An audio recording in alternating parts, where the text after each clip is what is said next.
Well, good afternoon. Welcome to this Tuesday edition of Wire to Wire. Hello from Horseshoe Indianapolis, alongside Racing Rachel, track announcer John G. Dooley. Back here at the track for today's racing program. A hot day here in the Hoosier State and certainly around the country as well. We know, hope you're enjoying the races or simulcast action where you are, but with regard to us, we've got sunny skies here today. We're fast and firm. Turf rail set at 36 feet, but we found out from our Vice President and General Manager of Racing here, Eric Holstrom, no racing tomorrow, though.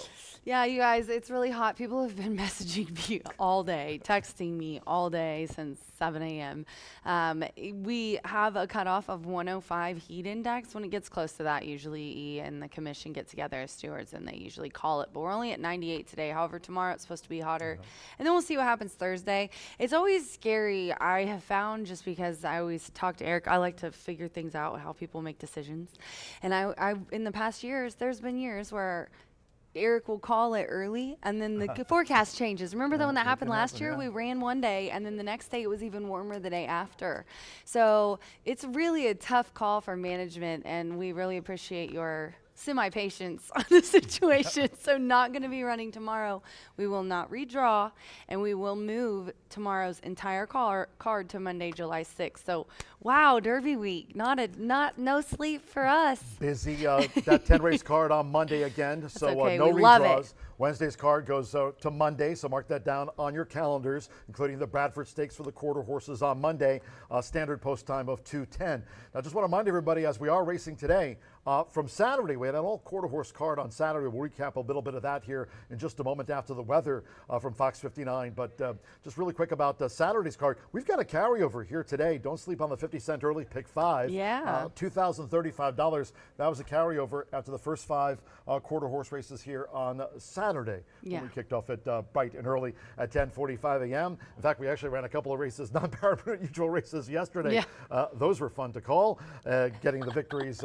Congratulations to Natasha Perez and Claudia Barazza, certainly having himself a meet as we ran a couple races under the radar yesterday, but got them in to finish up the trials for the Jaguar Rocket Futurity. Okay, today, weather-wise, we know what we've already made those plans to not run here tomorrow. That entire card won't be redrawn. It'll be run here on Monday, July 6th. The official race day forecast. Time to check in with our friends at the Weather Authority, Fox 59. And today it's Kendall to give us the news about how warm it is here in the Hoosier State. Kendall? It is going to be another incredibly hot and humid day across central Indiana. High temperatures for our Tuesday topping out near 93 degrees. Mostly sunny conditions remaining in the forecast across the area as well. Feels like temperatures extending into the triple digits. Enjoy the races. Oh, that's right, Kendall. We appreciate that. Thanks. We'll take it from here. Yeah, and, 11. She better not say race. Don't get my hopes up. No, I'm just kidding.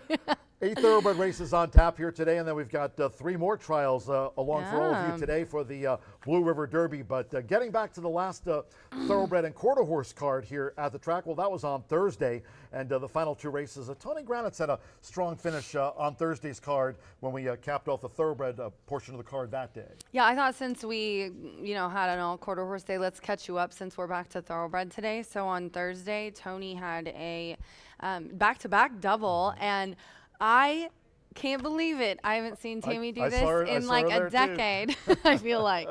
But it's been a while. But Tammy, no, it hasn't been that long, but it's been quite a long time. But this is Jailhouse Justice, and he was part of Grand Gesture Stable.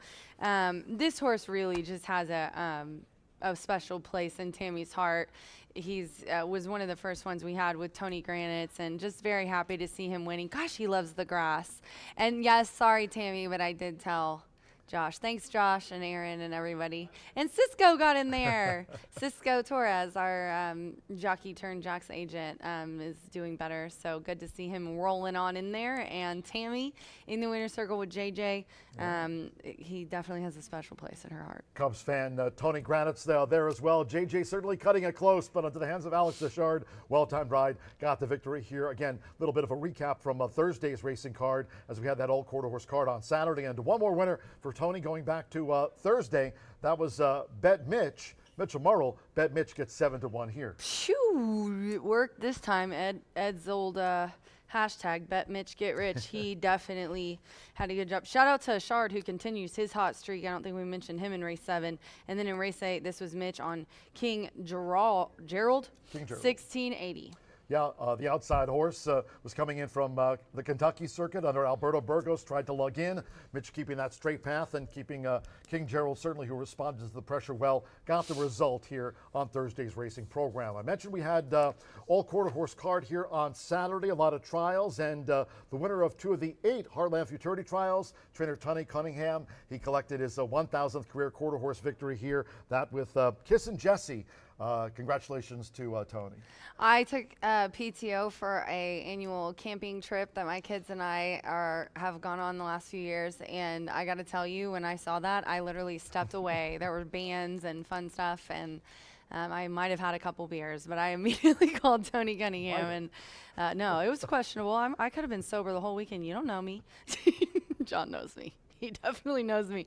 I called Tony, and he was so happy, not It's offended hard, at all. right? I was more upset than him. I just, when it's people like Tony, who's just been a tremendous person to me, he's been nothing but nice. I worked with him for over a decade. It just really like to be there. I know I can't do them all. And that's the only thing that I don't mind missing at all. If someone else is here that doesn't normally cover, I am so happy to say, hey, you do it. I get to do it all the time. But those I do like to do, and Tony knew that. So I'm going to hunt him down during the trials today and get a little interview so we can show it on the simulcast. And you read these names enough. I was lounging on Saturday, so I'll read them. But the people with multiple winners, the jockeys were Fernando Morin, Edgar Diaz, Daniel Martinez, and Martin Munoz. The trainers, Claudio Barazza had 3 wins. I'm sure Martha was tickled to death about that Saturday.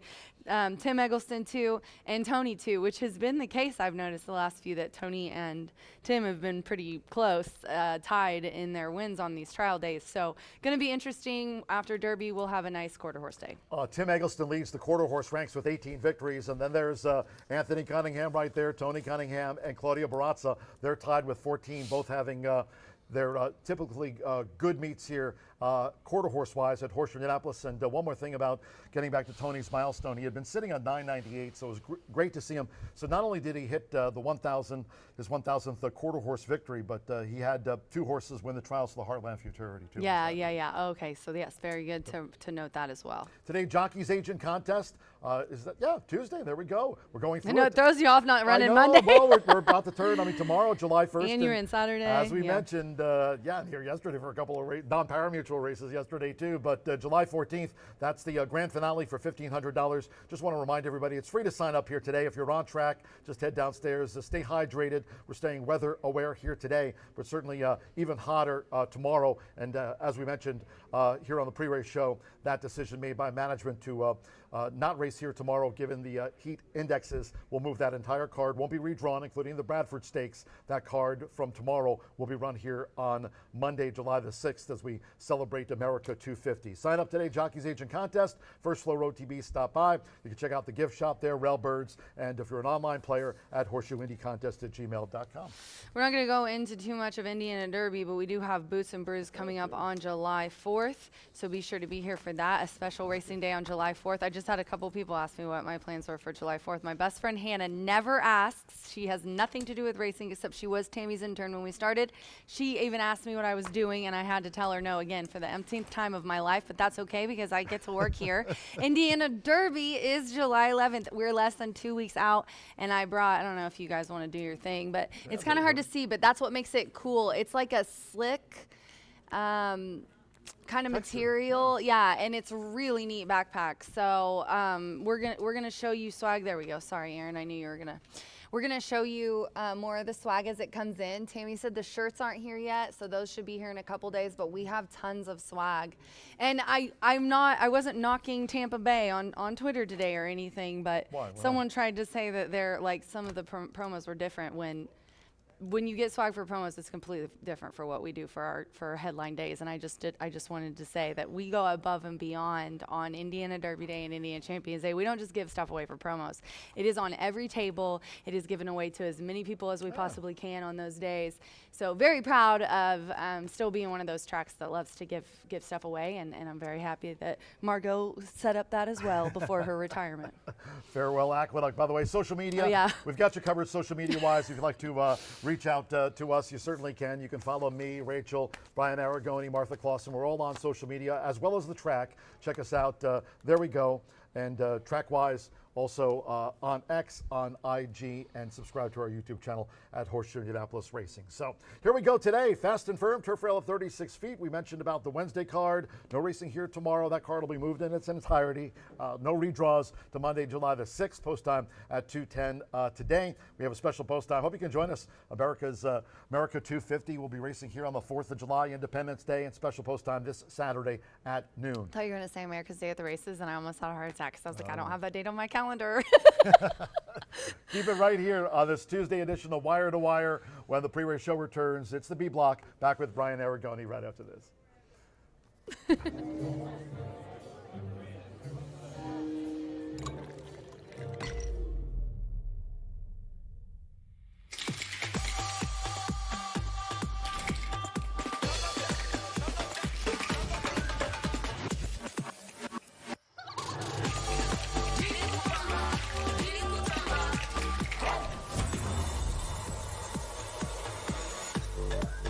Tequila Herradura. Extraordinary awaits. When it comes to horse racing, you can never have too much information. With Twin Spires, you can place your bets with confidence. Whether you use handicapping insights, like our Brisnet speed ratings, prime power and past performances, the guidance of our experts' top picks, or just choose a name that catches your eye. Yes! No matter how you pick your horse, bet with Twin Spires. And now you can race to victory with Twin Spires tournaments.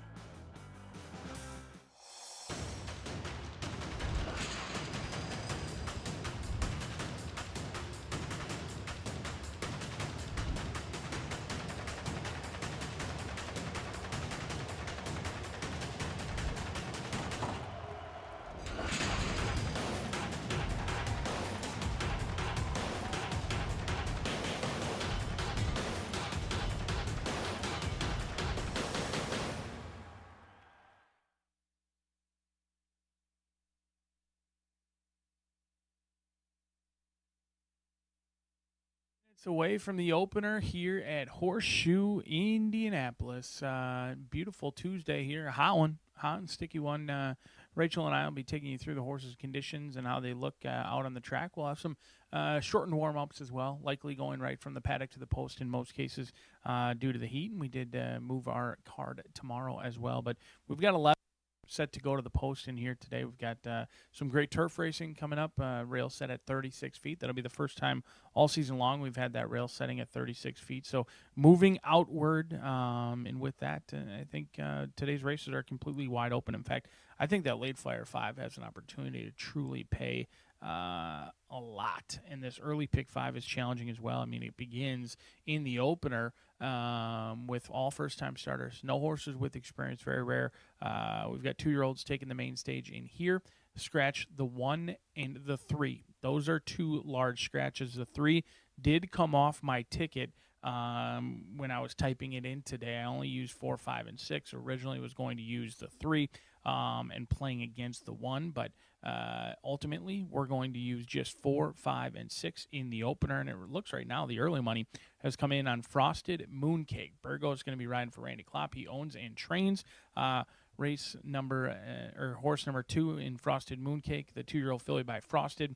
She could win. I mean, the mare, she was all turf on probation. She was an Into Mischief mare. She was a stakes-placed mare as well. She only had 4 wins from 40 starts. She banked over $160,000, and she's been good as a brood mare. In fact, the lone sibling is 5 for 19, mostly low-level and cheaper stuff. Hasn't made $100,000 yet, despite the 5 victories, and was last seen at Parks for a probationer, but 5 for 19, and that's her first full. So you can expect the Frosted Mooncake. The money's signed on right now at 7-5. I'm not going to play. Randy Klopp wins at a very high rate. He's our trainer atop the standings for many reasons, but first-time starters are not one of them. In fact, he's 0 for 9 this season with first-time starters, and of those 9, only 2 of them have been in the money. So it's a fade for me. I could maybe get on board with this horse at 9-2, but the only reason to like it really is the early money, and that's just following it right now. So I'm going to play into the stats in here. Stats are what you make them, and you can find a stat for anything that goes in your favor. But at 0 for 9, our leading trainer, not a whole lot of value at 3-2. I'm going to play 4, 5, and 6 in here. I also don't like the rail draw with the scratch of the 1 and the 3 for Frosted Mooncake. So 4, 5, and 6 as we kick off the card on the dirt with 2-year-old maidens. And now a claiming group in race number 2 kicks off today's early pick 4, 15% takeout in that pick 4. 1 mile going to be the distance. No scratches or changes in here. I like Ease My Mind quite a bit. This is a competitive betting race. You've got Comes a Time at 2-1. You've also got on the outside What Now Daddy. I think those are some horses that are going to take some action. I thought maybe Ease My Mind could clear off on the front end. This is a horse who's wrapped up. Easy winner last time out, who was a Gutierrez. Got to the lead, never looked back, was a $14 winner. It was in wire-to-wire fashion, kind of had it all his own way, but he did go very quickly. I think he could do so again in here. I'm going to play against some of the other horses that may look like contenders. This might be a race where I win wager on Ease My Mind. I single in the pick 5, pick 4, potentially, and then maybe play a couple of exactas underneath with Frosted Bull at 4-1, Turf to Dirt in play. Short rest, though. Don't love coming back in 10 days for Helen Pitts, but Marcelino Pedroza Jr., I think Frosted Bull is a big-time contender in here. And then Nahalem, a horse who won well back May 12th, in which they made a huge move. They were kind of riding the rail. They went from first to last on a ground-saving trip for Pena, and that was the 10-pound weight allowance that he got the maiden-breaking score there at a big number of 32-1. Then came back sprinting. It was unique because this horse had always been around 2 turns. They win at 2 turns. They go right back to sprinting. It doesn't make sense to me. Maybe that's what the condition book did. But Nahalem didn't run poorly, closed into it, just doesn't want to sprint. Now goes back to 2 turns today. That'll be a horse that I certainly use underneath with Ease My Mind on top. A single in the second. Race number 3, 6 furlongs on the dirt. Scratch 3, Spot on Justice, 4, Killjoy, and Lucky's Joy in here. Now, this will be where many people try and single, and I certainly wouldn't advise against doing that in here. I just think Delta Ta Chow and Pray for Peace are horses that I found difficult to separate. I'm willing to forgive that last start for Pray for Peace because other than that, this 7-year-old has been very, very consistent throughout his career. He is getting to be 7 years old, so after a lackluster performance last time, there is some caution here, but I'm at least willing to give him one swing and miss. He's looking for win number 10 and start number 48 today for Pray for Peace. And then Delta Tao Chow is a horse who's just been in great form. It was an easy win. Couldn't have been easier last time out. A fellow 7-year-old, but they've had very different careers. One of them's gone to the post plenty of times, making start number 48. But Delta Tao Chow, a couple of layoff lines, debuted at Gulfstream for Todd Pletcher back in 2023, and what a story I'm sure this horse has. Didn't come back until 2025, and since then, Randy Klopp picked up a good one from 3 Diamonds. I mean, not many are brave enough and bold enough to pick up a horse off of a lengthy layoff at the age of 6 years old from Mike Maker and think that they can improve a horse, but they did just that. Since the claim, lost a photo finish. Other than that, they'd be 3 wins in a row. A pure hat trick as well, for many would call it, and they've banked just under $70,000. This has become a win machine. It would have been interesting to see what this horse was able to do throughout the career had they not had so many layoff lines for Delta Tao Chow. But in very good form right now, the 2 and the 5 for me in race number 3. We step on that turf course for the first time of the day with 3 turf races in races 4, 6, and 8. We will kick off the Horseshoe Hat Trick as well as the Late Fire 5. If you're looking at our card, seeing 11 races, thinking you've got until later on in the card to figure out that Late Fire 5, you better get to capping because we not only kick off the Horseshoe Hat Trick, we also kick off the Late Fire 5 in the 4th with 8 thoroughbred races today. Scratch number 8, Terminally Handsome, out of this event. I find this Horseshoe Hat Trick incredibly challenging in here. I usually advise against playing against vet scratches, but Zach is a horse that I think has some upside if you draw a line through his last race, in which he never really got into it off of a lengthy layoff. He's got some numbers that win this race. He doesn't love to win. He's only 2 for 21, but nobody else really does in here either. I'm going to go 1, 2, 5, 6, and 7. Going to throw a couple of horses like Rapid Justice in here, winless on the turf. Thomas Medina, I think, is going to start heating up. He might. I mean, he might not. He's winning at 14%, well below what he was last year. Vienna Charm could be a separator of horses, 2 for 2 on the turf. Does he need to improve today? Yes. However, when you win by 5 lengths, was the tank empty last time out? I really don't think so. And you get Rodney Prescott, who's been pushing all the right buttons, still winning nearly 20% near the midway point of the season. Vienna Charm could be a separator in here for a race where many of them have had plenty of chances, and they usually alternate every couple weeks on who beats one another. 1, 2, 5, 6, and 7 as we kick off the Late Fire 5 and the Horseshoe Hat Trick. The 5th race doesn't get any easier in here. If you're still alive, certainly wish you the best of luck. Scratch number 8, 4-Star General.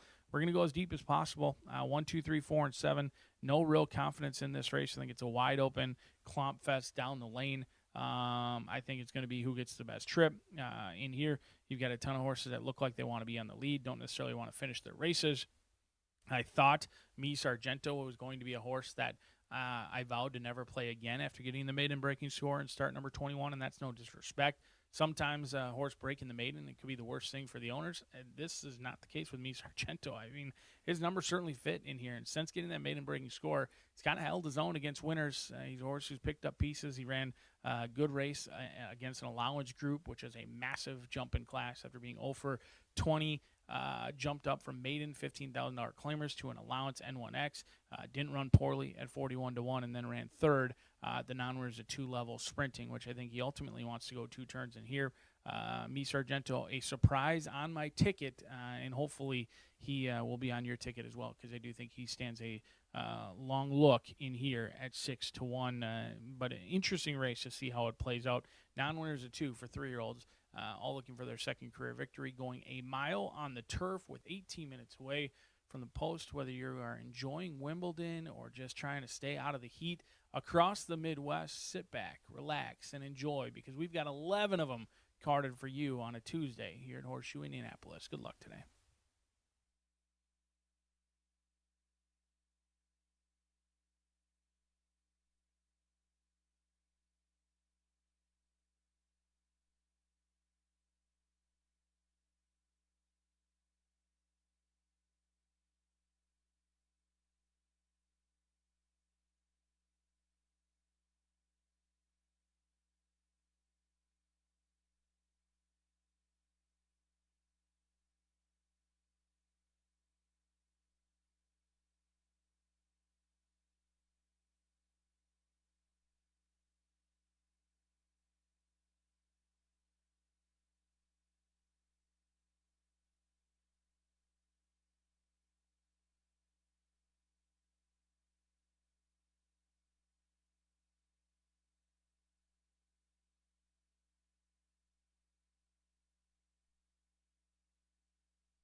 Good afternoon from Horseshoe Indianapolis.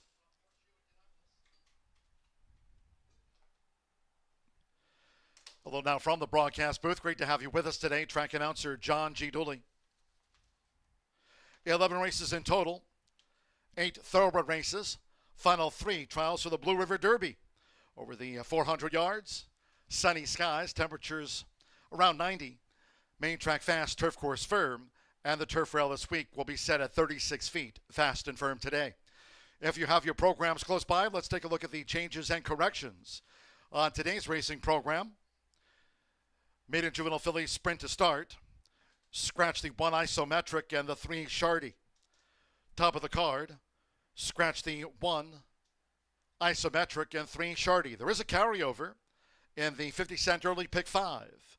$2,035, 50-cent early pick 5 carryover starts on the Maiden Juvenile Fillies sprint opener. Scratch 1 and 3. In the second race, here in the mile, number 4, Frosted Bull. Note the owners should read Jay Romine and Andrew Romine. Jay and Andrew Romine, the owners of record for the 4, Frosted Bull.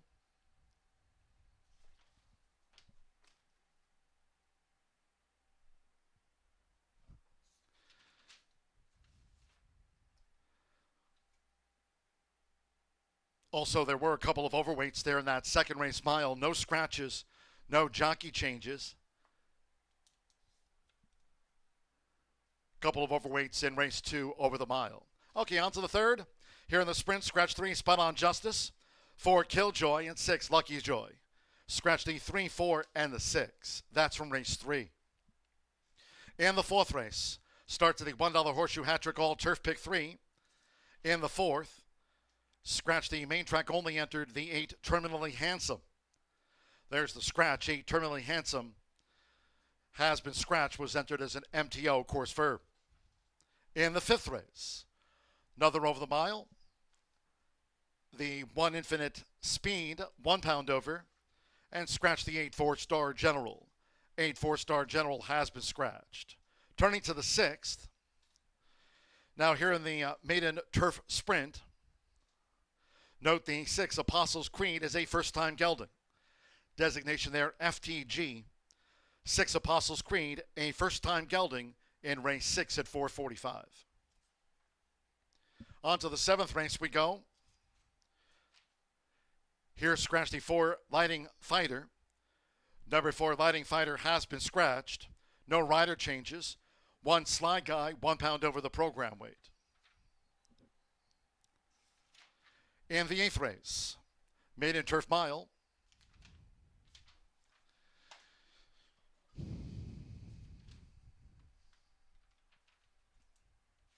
here, scratch the 5, Rebel Sky, the 13, Copal, take out 15, Johnny Ringo, and scratch the 16, Turn Him Loose.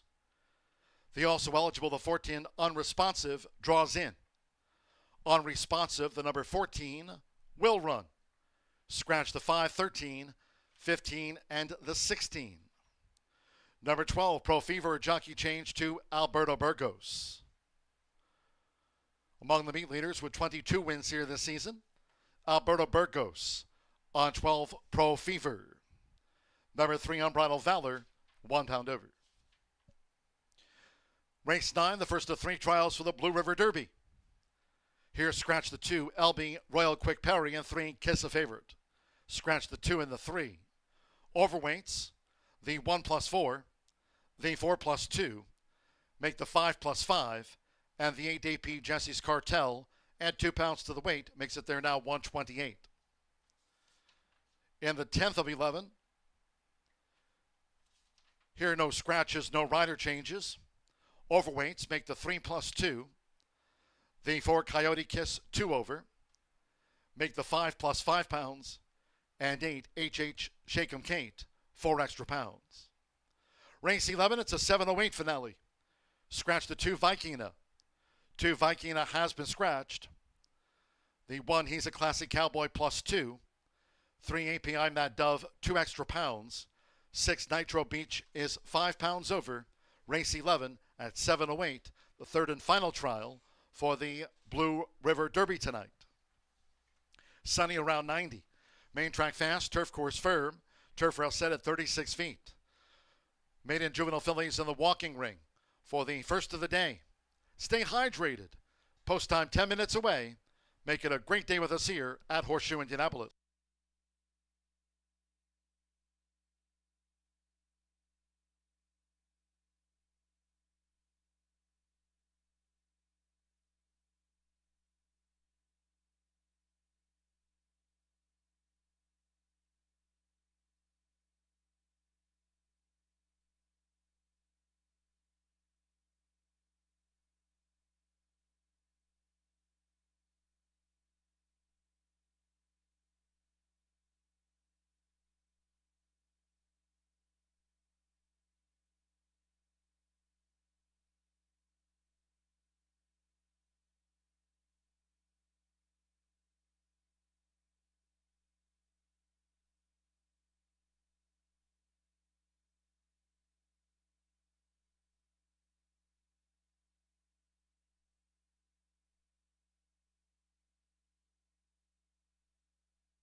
And as a reminder to all of our Horseshoe Indianapolis horse players, there is a carryover starting here in the maiden juvenile filly sprint. Top of the card with a carryover right off the bat. The 50-cent early pick 5 carryover stood at $2,035. Carried over from Saturday's all quarter horse card here. 50-cent early pick 5 carryover. There it is. New pool handle over $18,000. Carryover in the early pick 5. Daily a low, 11.99% takeout. Fast and Fur.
Horseshoe Indianapolis paddock judge Brandy Bell with a call for riders up.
Sammy Bermudez back on board there. The four, obviously Precious, stepping onto the track.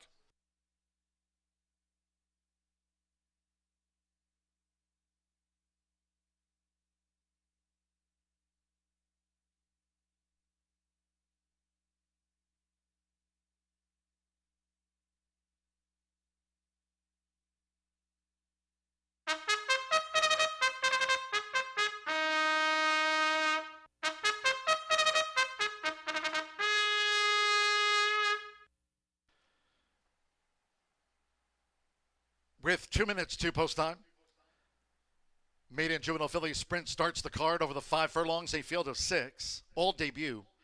Scratch 1 isometric and 3 Shardy. Scratch the 1 and the number 3. Exacta, trifecta, superfecta, double pick 3. Here the carryover on the card. 50-cent early pick 5 carryover stands at $2,035. Fast and firm, 2 minutes.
Less than 1 minute to post time.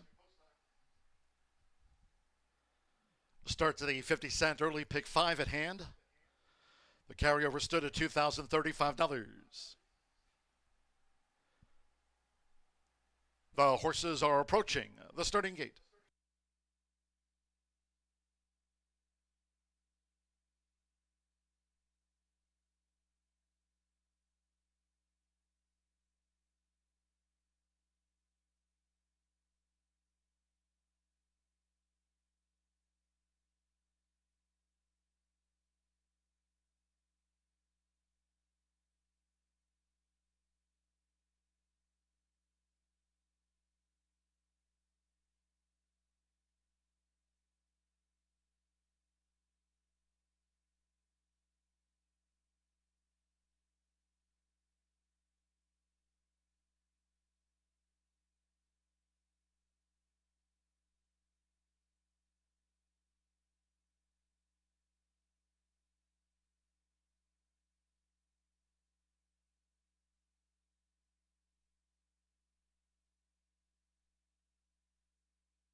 The horses have reached the starting gate. It is now post time. They're going in. Alberta Burgos with Frosted Mooncake. Making her bow. Joseph Bimmer with Who's a Good Girl. Who's a Good Girl joins Frosted Mooncake. Micah Meek, Secrets Out. Like Frosted Mooncake, both are Randy Klopp. Simmer Bermudez with Obviously Precious. A couple of newcomers back. Hannah Leahy with Little Maite. So stand by, one more. Mir Mendoza, Q's Disco Dancer. Like Obviously Precious, one of the Gennaro Garcia 2. At 5 furlongs, all 6 debut. Fast Track. It's the first of the day. They're in the game. Going and running at Horseshoe Indianapolis. Obviously Precious was the last filly away. Sharp start for Frosted Mooncake, who's come out to a rip-roaring start for Alberta Burgos. Frosted Mooncake leads by 1/2 to 3/4 to Little Maite, who's right there with Frosted Mooncake in an early battle as they enter the turn. Racing 4 legs clear from Q's Disco Dancer with Obviously Precious after breaking last, now running in 4th. They have just inside 3 furlongs to go. Who's a Good Girl? The green cap is running second to last, and the one beaten for pace. Secrets Out trails here in the Tuesday opener. The first 2 of 5 furlongs in 22.50 seconds as the maiden 2-year-old fillies turn for home. It's Little Maite, joined on the outside by Q's Disco Dancer, and toward the inside, Frosted Mooncake has dropped back from her early efforts. 1 furlong to go. Obviously Precious and Who's a Good Girl. We draw back to Secrets Out. They come past the 16th with Amir Mendoza. It's Q's Disco Dancer edging away from Little Maite. Q's Disco Dancer was the belle of the ball. Little Maite, the runner-up. Who's a Good Girl, 3rd, and Obviously Precious finished 4th.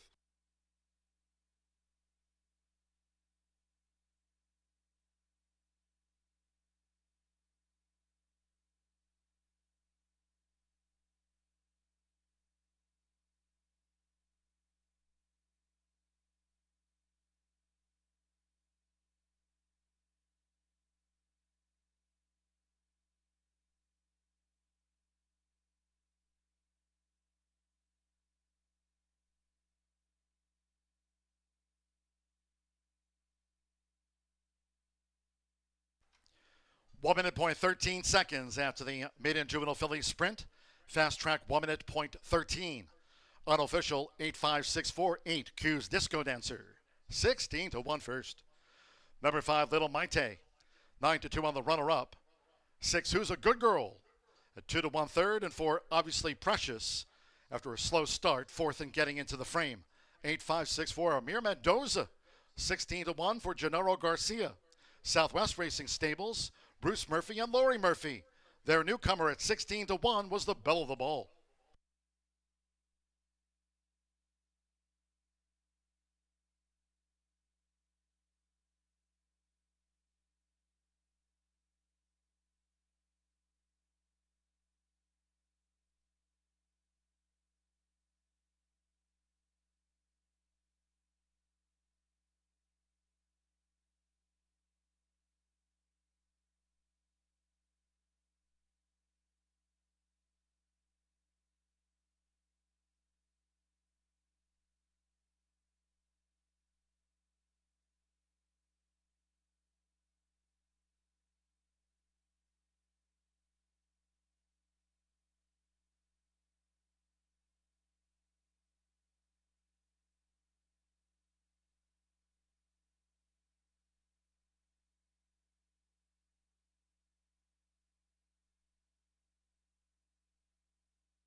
The result of race 1 official.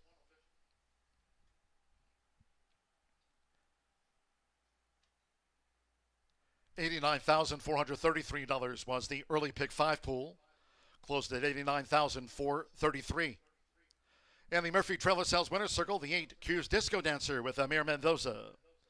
Q's Disco Dancer, 2-year-old Chestnut filly by Corbin. Out of Explosive Disco by Explosive Truth. Racing for Gennaro Garcia's Southwest Racing Stables Incorporated, Bruce Murphy, Lori Murphy, and the Murphy Trailer Sales Winner's Circle. It's their Q's Disco Dancer. Congratulations. $35 winner to start the card. 8-5 exacta, first results in. 175.40. 50-cent trifecta, 856 paid $230.05. Obviously Precious was fourth. 10-cent superfecta, 8564 paid $105.60. Top of the card, the 1 and 3 were non-starters. Favorite, third. 6 ran. Fast track, 1 minute, 13 seconds. 21 minutes away, race 2 next. In the mile. No scratches, no rider changes. 5 Dreaming Smart plus 2 pounds. Makes the weight there now 115. The 6, Nahalem, a pound over. 4 Frosted Bull, the ownership is Jay and Andrew Romine. Jay Romine, Andrew Romine, ownership of record there for the 4 Frosted Bull.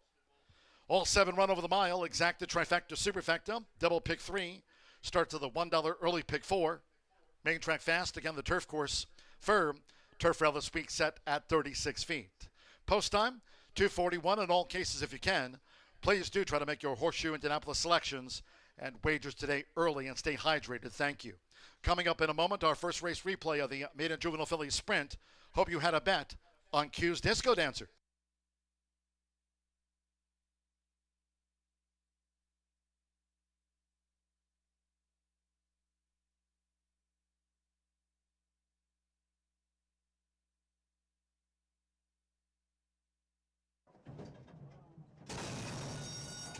Going and running at Horseshoe Indianapolis.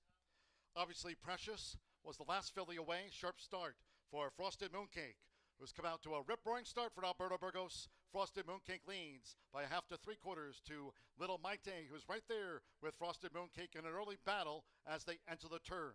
Racing 4 legs clear from Q's Disco Dancer with Obviously Precious after breaking last, now running in 4th. They have just inside 3 furlongs to go. Who's a Good Girl? The green cap is running second to last and the one beaten for pace. Secrets Out trails here in the Tuesday opener. The first 2 of 5 furlongs in 22.50 seconds as the maiden 2-year-old fillies turn for home. It's Little Maite joined on the outside by Q's Disco Dancer, and toward the inside, Frosted Mooncake has dropped back from her early efforts. 1 furlong to go. Obviously Precious and Who's a Good Girl. We trail back to Secrets Out. They come past the 16th with Amir Mendoza. It's Q's Disco Dancer edging away from Little Maite. Q's Disco Dancer was the belle of the ball. Little Maite the runner-up. Who's a Good Girl third, and obviously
Horseshoe Indianapolis fans, be sure to check out our brand new gift shop. Open now, right there on the first floor, beside the program stand here at Horseshoe Indianapolis. Pick up a souvenir of your day at the races. Great to have you with us. Stop in, check it out. The gift shop open now, first floor at Horseshoe Indianapolis.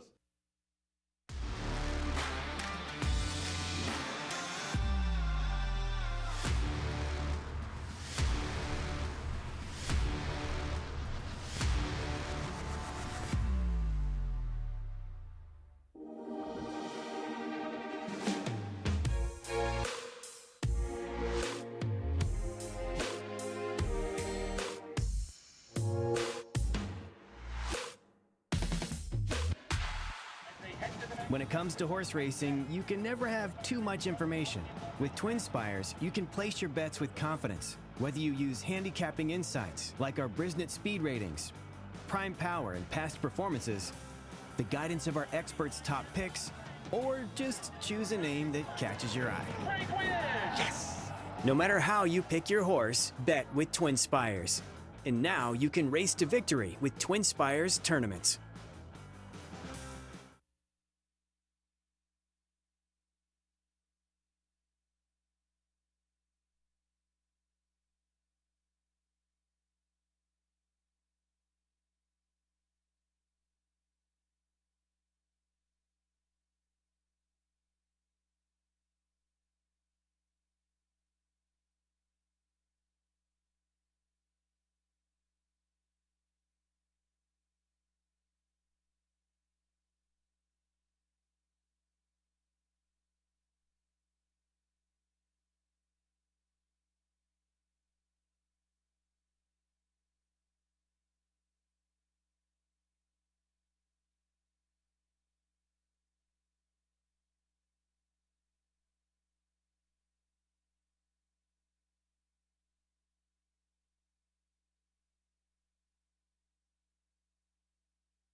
When you babies take the main stage, happen and Q's Disco Dancer, longest shot in the entire field, gets a perfect trip. Amir Mendoza continues to be red hot. I saw on closing weekend he had a couple of starts and mounts over at Churchill Downs as well. Him and his team doing a very nice job over there with their first season here at Horseshoe Indianapolis, picking up plenty of wins, and they kick off the card with an upset in the baby race to kick off a Tuesday here at the Shoe. 10 minutes away from kicking off that pick 4. No scratches or changes. A competitive field of 7. I think the horizontals are tough today. They look to be some wide open competitive races.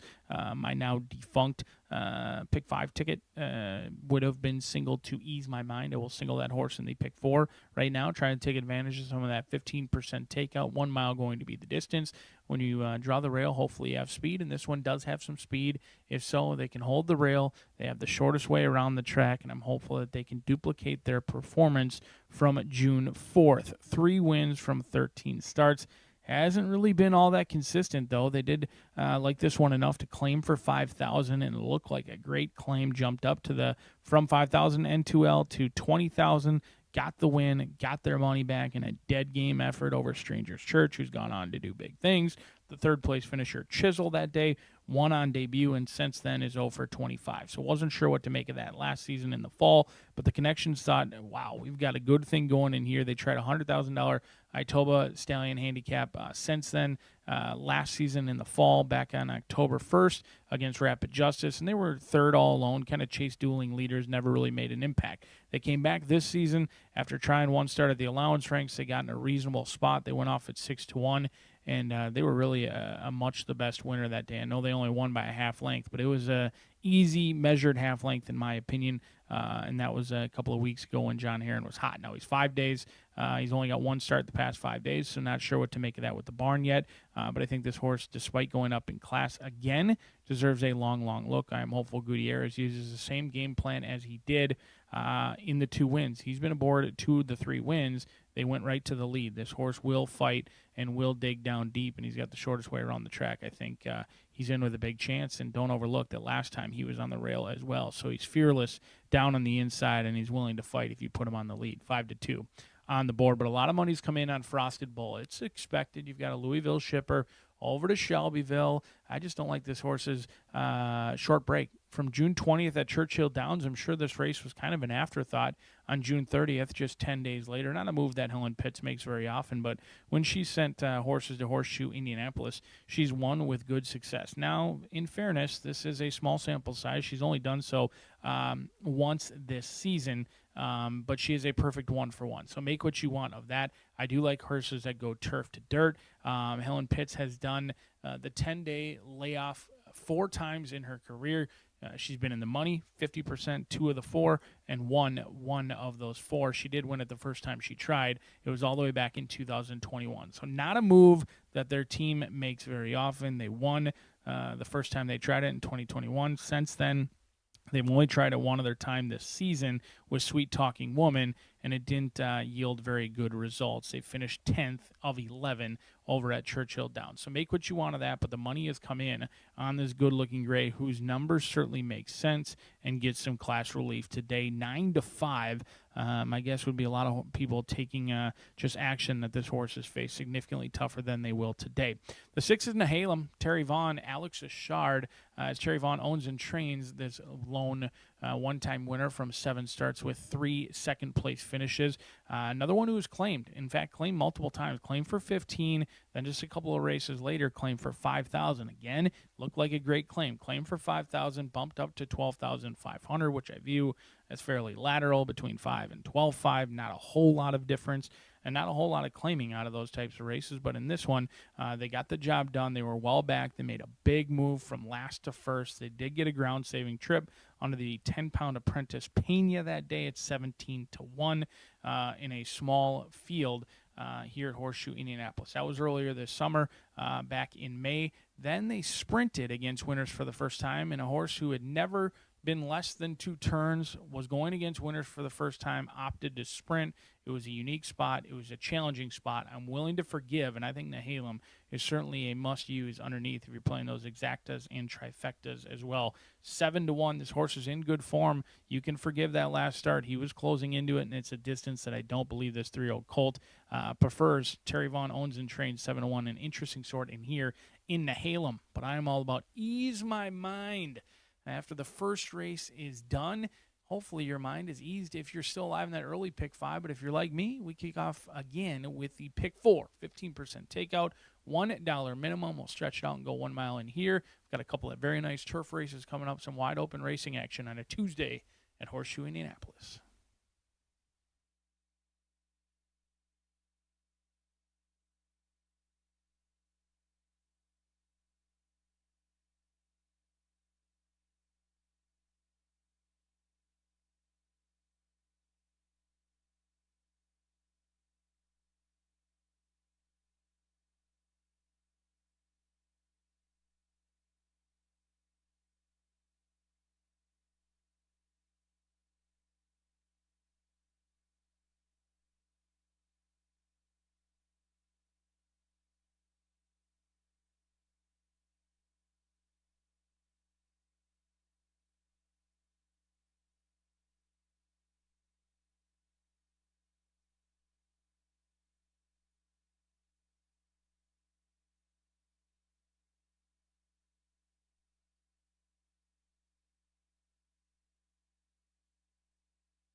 The horses coming onto the track now for the second race to be run over the flat mile.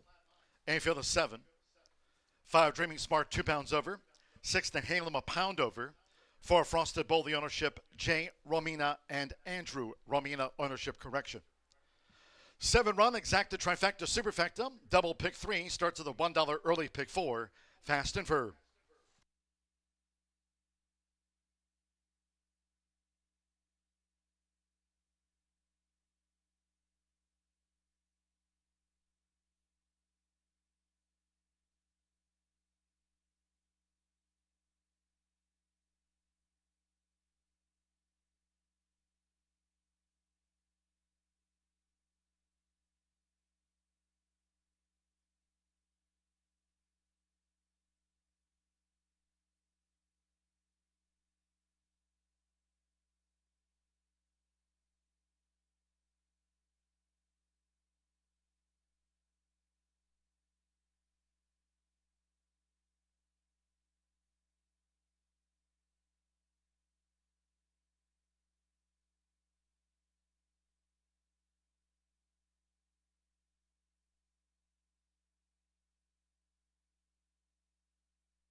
We're less than 1 minute away from post time. Here are the starts of the $1 early pick 4 with the mile. Fast and Firm, the horses are approaching the starting gate.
The horses have reached the starting gate.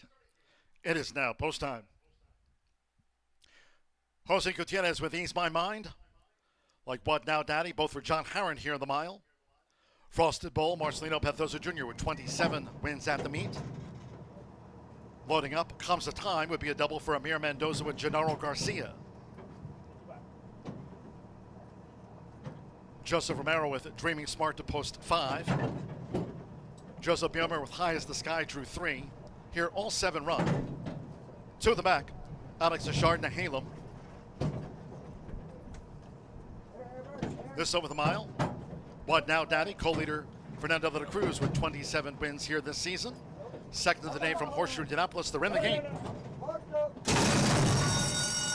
And they're off. Ease My Mind with Comes a Time in the black cap. They're joined here in the early stages by High as the Sky. And right there on the outside is a Dreaming Smart with an early bid as they route in the first turn. And with the rail for Jose Gutierrez, Ease My Mind to the early lead from a close-up Dreaming Smart at the 6.5. What Now Daddy is in the white cap. Then toward the inside is High as the Sky, who's running in 4th by 3.5. Comes a Time is next in 5th, while just in advance of Nehalem, and Frosted Bowl has dropped back to last. The first 2 of 8 furlongs in 23.81 seconds. Ease My Mind leads the mile. Ease My Mind out in front of Dreaming Smart. 3/4 length to What Now Daddy running in 3rd. And then Comes a Time starts a move in between horses now for Amir Mendoza. Joins High as the Sky with the rail. Nehalem is 7 lengths off this leader and 1 more to Frosted Bowl. Half mile for the front runner, Ease My Mind, 47.39 seconds, now 3 furlongs away. And Ease My Mind looking to make every yard here for Jose Gutierrez. Ease My Mind in front of What Now Daddy for John Harron both. High as the Sky toward the rail for Joseph Bilmer in range as they come past the quarter pole. Dreaming Smart is under pressure toward the inside parts of the track. On the front side looking to gain ground is Comes a Time with Frosted Bowl farther out. Then Nehalem was dropped back to last. In the meantime, it's Ease My Mind. 3/4, 1 minute 11.56 seconds. Coming down toward the final 16th. Ease My Mind clutches onto a short lead as Comes a Time for Amir Mendoza has swept ahead of Ease My Mind grudgingly. Comes a Time, Ease My Mind, 1-2. 3/4 of length between them. High as the Sky 3rd and Frosted Bull finished back in 4th.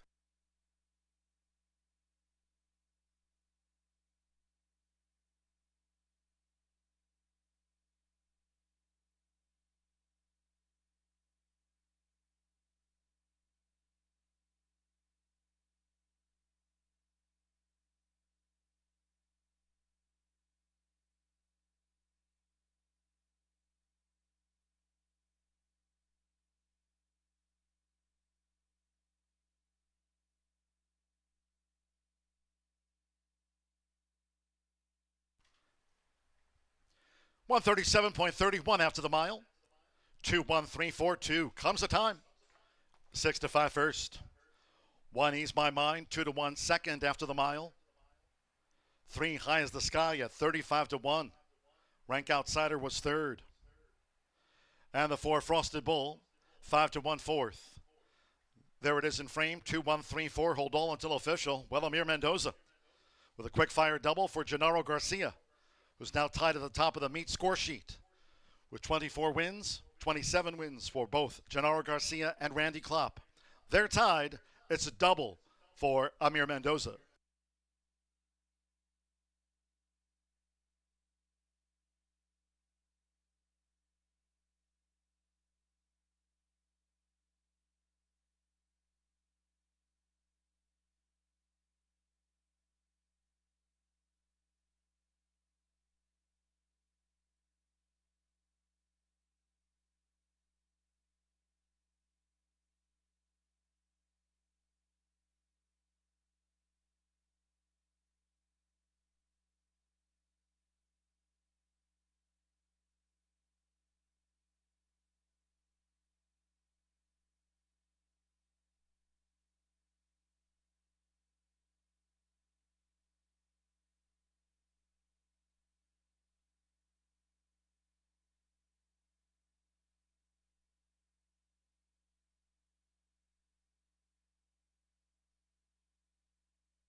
Result official. 2-1-3-4 comes the time. As beat at home, Ease My Mind, High as the Sky, and Frosted Bowl fourth official.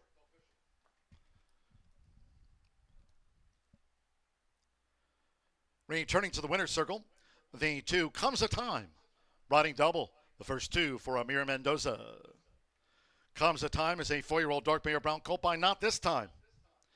Out of the Street Cry mare, Bachelor's Walk. The early double for Gennaro Garcia's Southwest Racing Stables Incorporated, Bruce Murphy and Lori Murphy. Murphy Trailer Sales winner's circle, the 2 comes a time. Congratulations to the winning connections of Comes a Time Wins the Mile. 2-1 Exacta paid $10.80.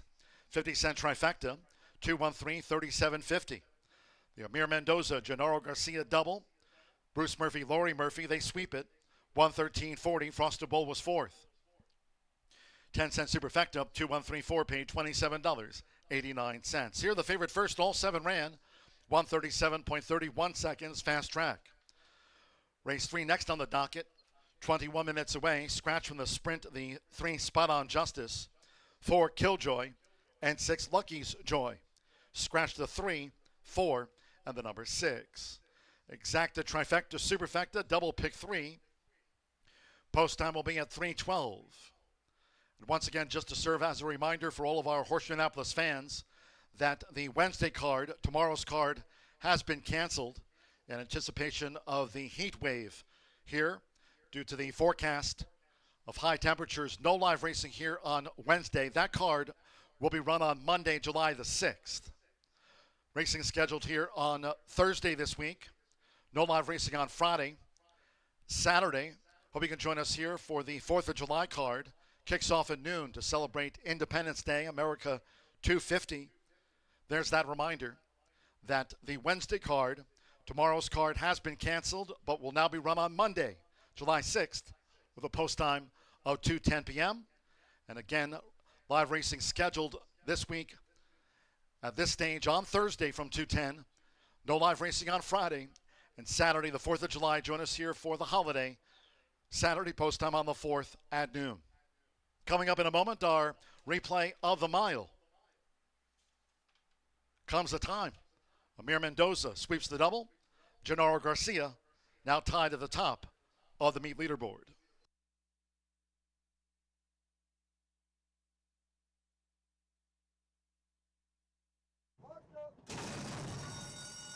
And they're off. Ease My Mind with Comes a Time in the black cap. They're joined.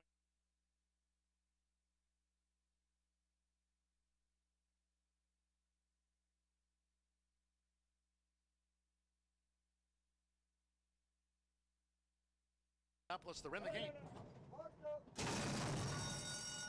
And they're off. Ease My Mind with Comes a Time in the black cap. They're joined here in the early stages by High as the Sky, and right there on the outside is a Dreaming Smart with an early bid as they round the first turn, and with the rail for Jose Gutierrez. Ease My Mind to the early lead from a close-up Dreaming Smart at the 6.5. What Now Daddy is in the white cap. Then toward the inside is High as the Sky, who's running in fourth by 3.5. Comes a Time is next in fifth, while just in advance of Nehalem, and Frosted Bowl has dropped back to last. The first 2 of 8 furlongs in 23.81 seconds. Ease My Mind leads the mile. Ease My Mind out in front of Dreaming Smart. 3/4 length to What Now Daddy running in third. And then Comes a Time starts a move in between horses now for Amir Mendoza. Joins High as the Sky with the rail. Nehalem is 7 lengths off this leader and 1 more to Frosted Bowl. Half mile for the front runner. Ease My Mind. 47.39 seconds. Now 3 furlongs away. And Ease My Mind looking to make every yard here for Jose Gutierrez. Ease My Mind in front of What Now Daddy for John Harron both. High as the Sky toward the rail for Joseph Bilmer in range as they come past the quarter pole. Dreaming Smart is under pressure toward the inside parts of the track. On the front side looking to gain ground is Comes a Time with Frosted Bowl farther out. Then Nehalem was dropped back to last. In the meantime, it's Ease My Mind. 3/4, 1 minute 11.56 seconds. Coming down toward the final 16th. Ease My Mind clutches onto a short lead as Comes a Time for Amir Mendoza has swept ahead of Ease My Mind grudgingly. Comes a Time, Ease My Mind, 1-2. 3/4 of length between them. High as the Sky third, and Frosted Bull finished Indianapolis. They're in the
10 minutes to the third race here at Horseshoe Indianapolis. This is a 3-year-old and up starter optional claiming for 15,000, and they're going to go 6 furlongs on the dirt. Now the 3, 4, and 6 are out of here. We got 5 betting interests left.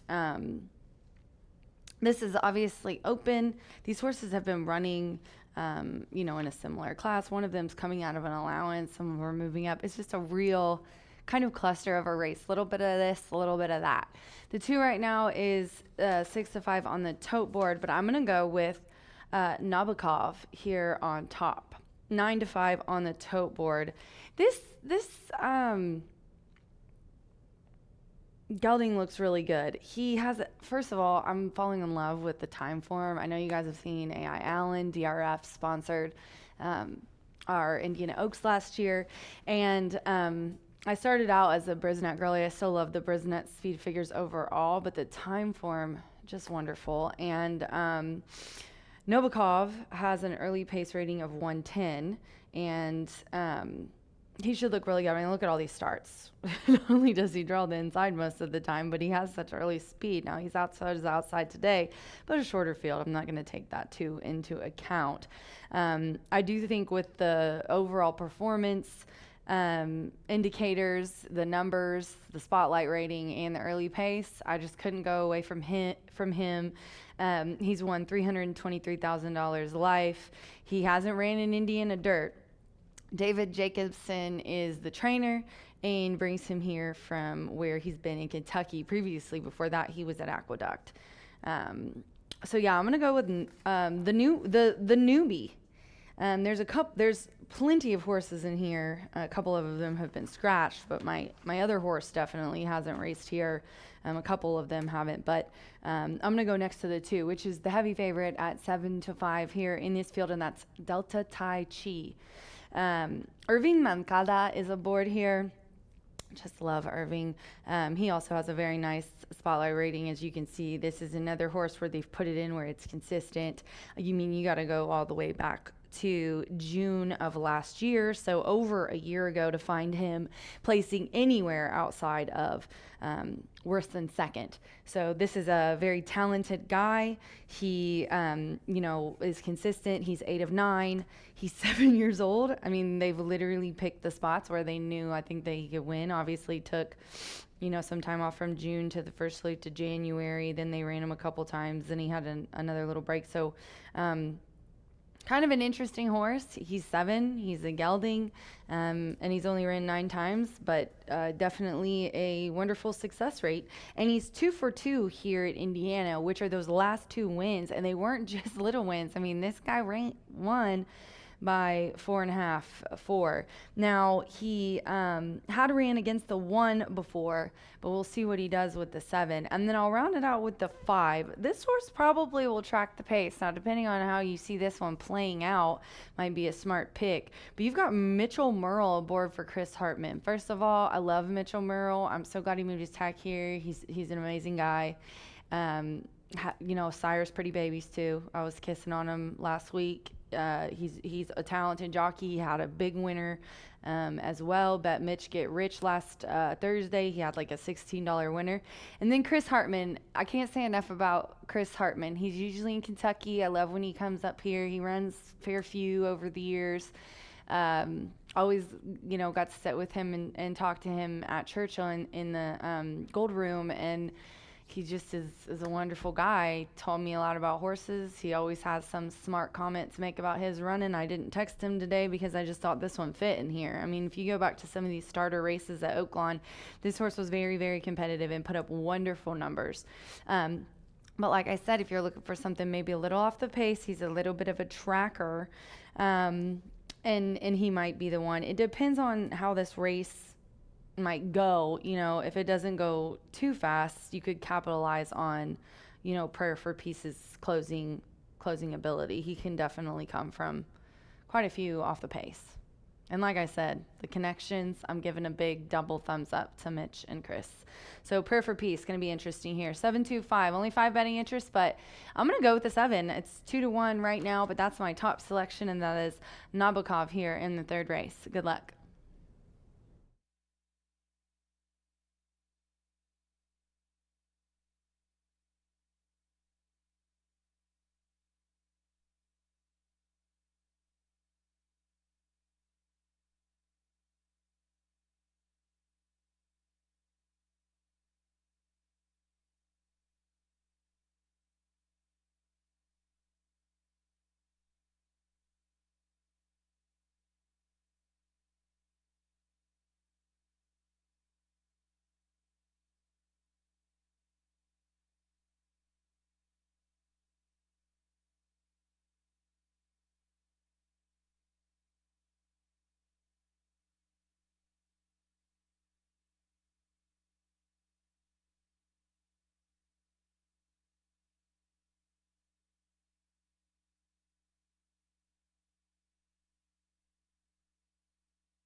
The horses stepping onto the track now for the third race. Starter sprint over the 6 furlongs. They feel the 5. Scratch 3, Spot On Justice. 4, Killjoy, and the 6, Lucky's Joy. Scratch the 3, 4, and the 6. Exacta, trifecta, superfecta, double pick 3. 2 minutes to post time. 2 minutes.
Less than 1 minute to post time.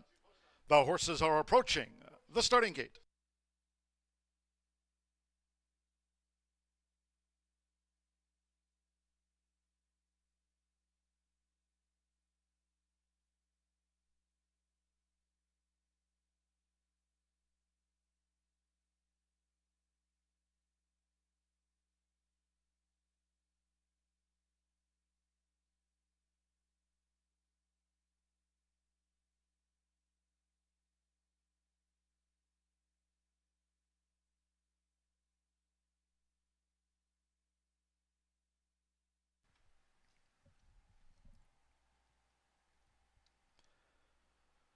The horses have reached the starting gate. It is now post time. Loading in front of starter Oscar Quiroz. Here's Gimme 3 Steps. Amir Mendoza swept the early double with Q's Disco Dancer and Comes a Time.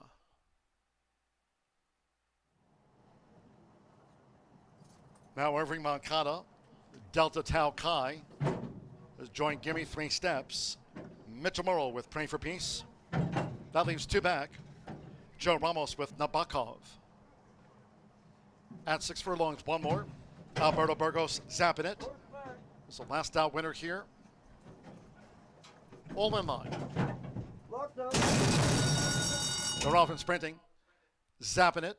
Praying for Peace. Going for an early push now with Mitchell Murrow to take the lead. Praying for Peace and comes away for the first furlong from Gimme 3 Steps, who's now through into second from Nabokov, who's right there with Gimme 3 Steps. After a sharp start, zapping it in the red cap is running second to last and onto the hands of Irving Moncada. Delta Tau Kai is last of the quintet with 31 wins between them and now with inside a half mile to go. The leader, Pray for Peace. Quarter 22.64 seconds. They round the far turn that way. Pray for Peace spearheads them. Has a length and a half advantage over Gimme 3 Steps, who follows with on the outside, zapping it, running in third. Delta Tau Kai is starting a bid. Delta Tau Kai inside in a blue cap. And Nabokov is last. They have another quarter of a mile to go. Pray for Peace spins them in. Half mile, 45.21 seconds with Mitchell Murrow. Pray for Peace staring at 1 more furlong. Those ears are pinned back, and the gray leads the way from Gimme 3 Steps, who still has a length and a half to raise and a 60 to do so. Delta Tau Kai is third. It's Pray for Peace. Pray for Peace just holds Gimme 3 Steps. Pray for Peace. 3/4 of length to Gimme 3 Steps. Delta Tau Kai finished third, then Nabokov and zapping it.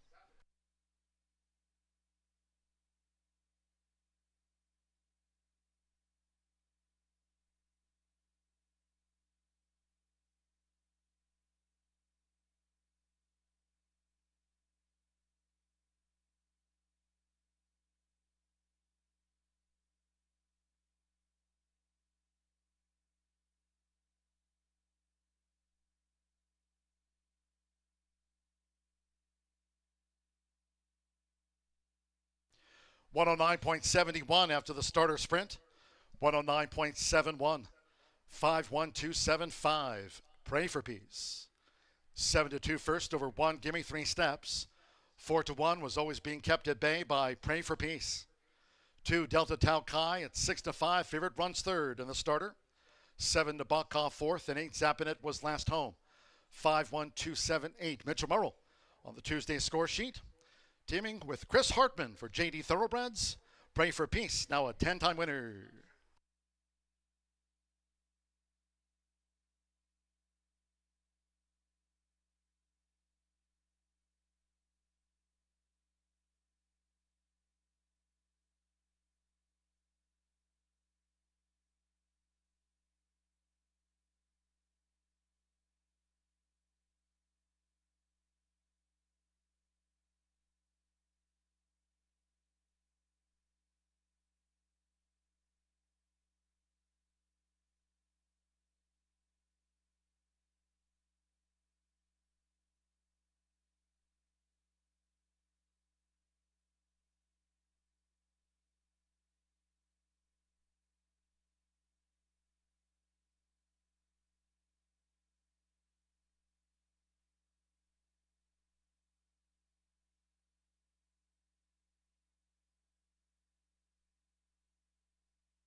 Result official.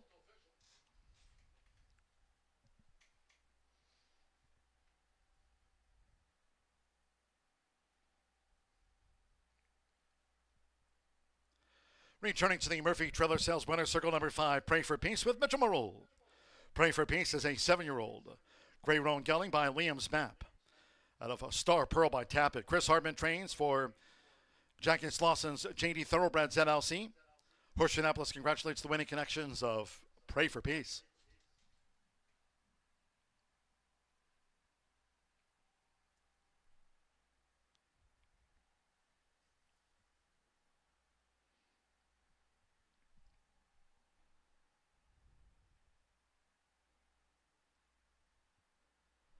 The 5-1 exacta paid $28.60. 50-cent trifecta 5-1-2, $13.05. Delta Tau Chi was third. 2-5 double paid $22.60. There was no superfecta featured. Pray for Peace capped off the first pick 3 on the card. 50-cent pick 3, 8 with the 2 with the 5, paid $99.65. 5 ran 109.71. And the fourth race, first of those carded for the turf course fur. Turf rail set at 36 feet.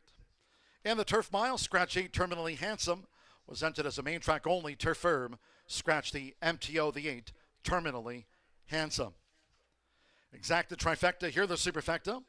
Double pick 3 and start of the 50-cent late fire 5. Low 11.99% takeout on the pick 5s here all season long. Hope you can join us this coming Saturday. Celebrate the 4th of July with us here at the track. Post time this Saturday on the 4th. America 250 at 12 o'clock.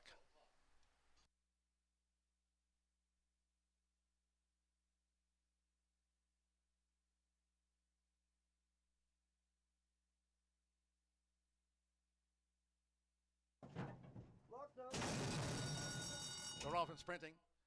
Zapping it. Praying for Peace. Going for an early push now with Mitchell Merle to take the lead. Praying for Peace and comes away for the first furlong from Gimme 3 Steps, who's now through into second from Nabokov, who's right there with Gimme 3 Steps. After a sharp start, Zapping It in the red cap is running second to last and onto the hands of Irving Moncada. Delta Tau Chi is last of the quintet with 31 wins between them and now with inside a half mile to go. The leader, Pray for Peace. Quarter 22.64 seconds. They round the far turn that way. Pray for Peace spearheads them. Has a length and a half advantage over Gimme 3 Steps, who follows. With on the outside, Zapping It running in third. Delta Tau Chi is starting a bid. Delta Tau Chi inside in a blue cap. And Nabokov is last. They have under a quarter of a mile to go. Pray for Peace spins them in. Half mile, 45.21 seconds with Mitchell Merle. Pray for Peace staring out one more furlong. Those ears are pinned back, and the gray leads the way from Gimme 3 Steps, who still has a length and a half to raise, and a 60 to do so. Delta Tau Chi is third. It's Pray for Peace. Pray for Peace just holds Gimme 3 Steps. Pray for Peace. 3/4 of length to Gimme 3 Steps. Delta Tau Chi.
Welcome back to Horseshoe Indianapolis, where pray for peace. Pace makes the race, gets the lead, digs down deep. A decent little exacta there for a smallish field as well. $15 exacta nearly. 7-2 over a generously priced second-place runner in Gimme 3 Steps, who's been knocking on the door for some time. Ran very well in both starts this season and doing well, picking up the pieces. 460 to place and Gimme 3 Steps. Move along to the turf course, and with that, we kick off not only the Horseshoe Hat Trick, but also the Late Fire 5, filled with big fields and potentially big prices. I think this Late Fire 5 could be chaotic. I also think the Horseshoe Hat Trick looks to be incredibly wide open in here. Let's take a look at this field. Scratch number 8, Terminally Handsome. Now, I do know the pick 3 players, if you follow the doubles and the pick 3s, they're going to fade my top selection, and typically I would as well. I don't usually play horses off of veterinarian scratches. I think Zach could be a little bit of an overlay in here off this 3-1 morning line. Currently 3-1, but I do expect that to drift up. This 5-year-old is not a win machine per se. He's only won 2 starts from 21 races. However, both victories came here, and they both came on the turf, and I think he ran better than it looks last time out. He was kind of in between. He was in no man's land last race. It was first start off of the layoff, and you get the red-hot Amir Mendoza aboard, still carrying that 5-pound weight break as well. This will be the first time that Burgos has not been aboard Zach for quite some time for this 5-year-old. I think there's upside in here. Second start off the layoff, and while he's only won 2 races from 21 starts, he does have a couple of races last season, both in August, in which I thought he was the best horse. Ultimately, in one of those races, he got nailed by McAdoo, who was 1-5 on the board. And then, he just got nailed by Ready to Seize as well. He lost photo finishes twice last season. Comes in. He did miss a start, though. Make what you want of that, but he is going to be fair value in here.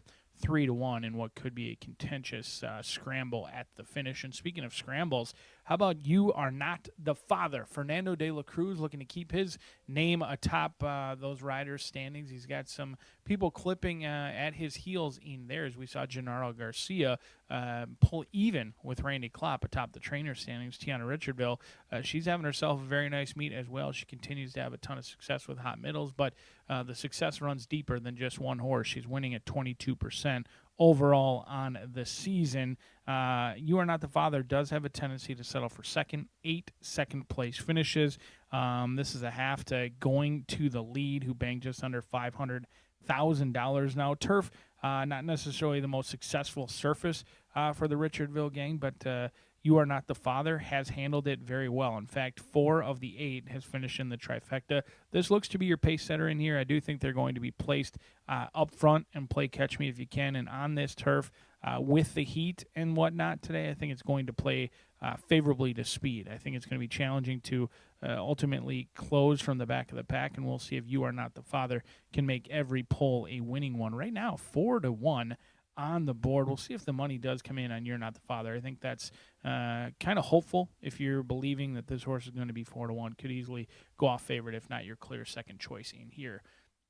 The one is Governor Ron, another one who likes to go to the lead. I do like that Governor Ron only has 11 starts to his name, but he's just a horse who's had a lot of chances. He had a clean trip, easy win in the maiden breaking score October 13th. Came back on 2 weeks rest, in which Jane Elliott was aboard him again, and he went right to the lead and looked darn good again. Then they raced on the dirt on closing day, and he's only had 1 start so far this season. So another horse with a ton of upside, likes to be prominently placed. I think their hand is going to kind of be drawn being down on the inside. We'll see what they opt to do in here. There's a lot of upside in here. He did take a while to get that maiden breaking score, but he couldn't have looked any better when he won twice last season. Now second start of his 5-year-old campaign. Let's take a look at how I navigated through a challenging pick 5 sequence. Now, I don't make many promises, but I am hopeful that we are going to be able to get through this first race. In fact, we should be able to get through the first 3 races. Then it gets a little bit more challenging to navigate. As I talked about, this is a sequence in which they're wide open races. We've got this race on the turf, which could be chaotic. Race number 5, non-winners of 2 going 1 mile in there. I didn't know what to make of that group. It's a difficult group that I think you could probably close your eyes and throw a dart and maybe find the winner in race number 5, which kicks off the Itoba pick 4. Race 6, you've got maidens going 5 furlongs. You've got a first-time starter for Peddler's Son. Not many of them have actually tried the turf, most with experience, all debuted on the dirt. in there. My big stand in race number 6 is I'm going to play against Prime Power for Steve Asmussen, the Hall of Fame trainer, the winningest trainer in history, with a 4-year-old Medaglia d'Oro $500,000 horse that just didn't pan out. They paid $500,000 through 6 races, and at 4 years old, they've banked $31,000. It didn't work.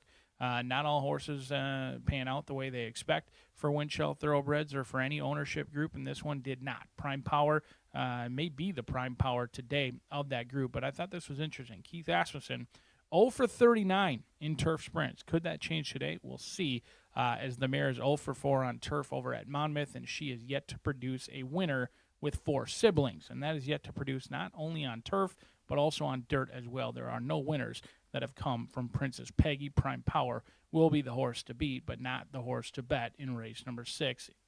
Race 7 comes our first single. We go back-to-back. That $5 late double is going to be hit with back-to-back singles in race 7 and 8. We're going to single the logical runners with Got a Notion to Drink. It may only be a Tuesday, but I am certainly already there with this heat. Got a Notion to Drink for Randy Klopp, a horse who really hasn't had too many excuses, but his numbers certainly tower over the rest of that field.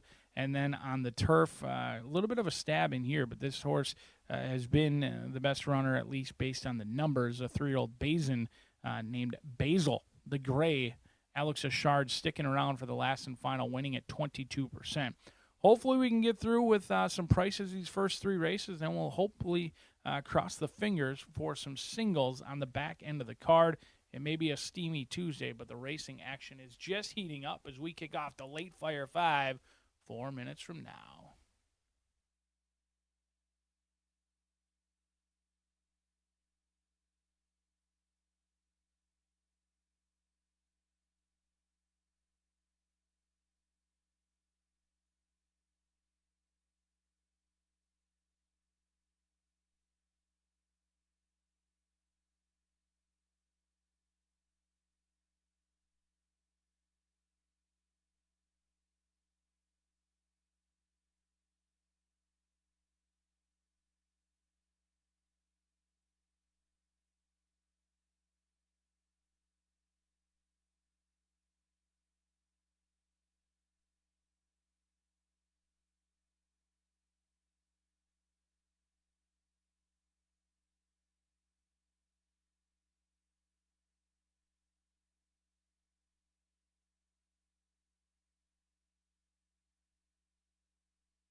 The horses stepping onto the track now for the 4th race.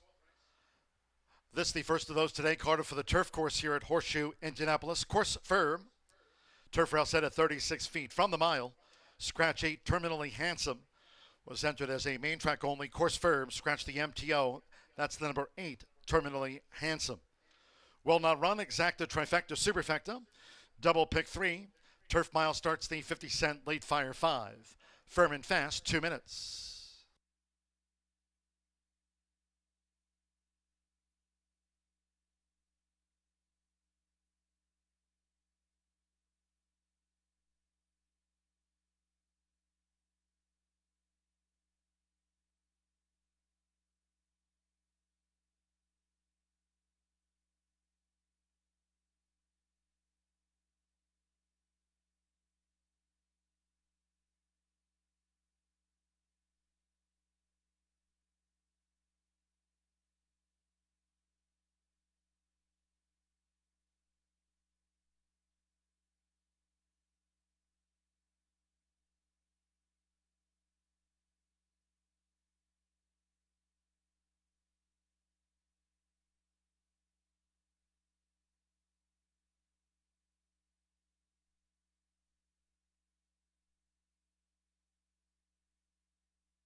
Less than 1 minute to post time. The horses are approaching the starting gate.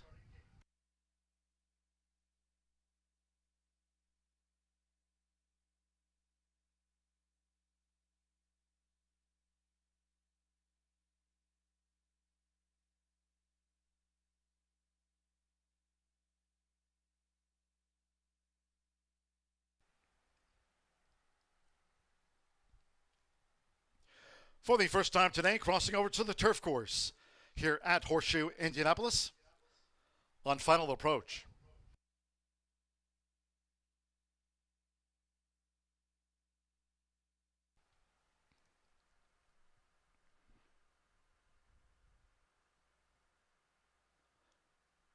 The horses have reached the starting gate. It is now post time. They're going in. Jane Elliott partners Governor Ron. Now Zach. Amir Mendoza swept our first double of the day. Fernando de la Cruz with You Are Not the Father.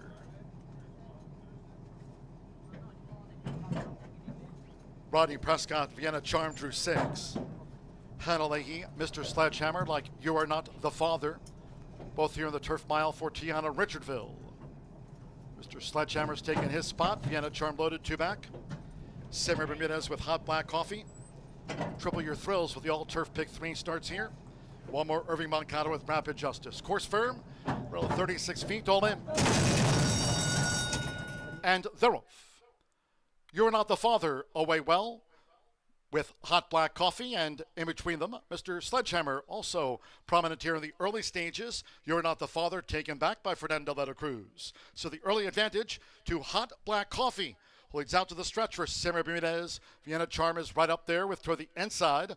Mr. Sledgehammer, You're Not the Father in the 3-path. Zach got carried wide, so too Rapid Justice. And Governor Ron's in a purple cap in between horses as these leaders go to the back of the course. Smooth sailing out in front for Hot Black Coffee. An early attack from Zach. Zach on the outside of Hot Black Coffee. The quarter 23.86 seconds with Amir Mendoza. It's Zach who just leads Hot Black Coffee with the rail going past the half-mile pole.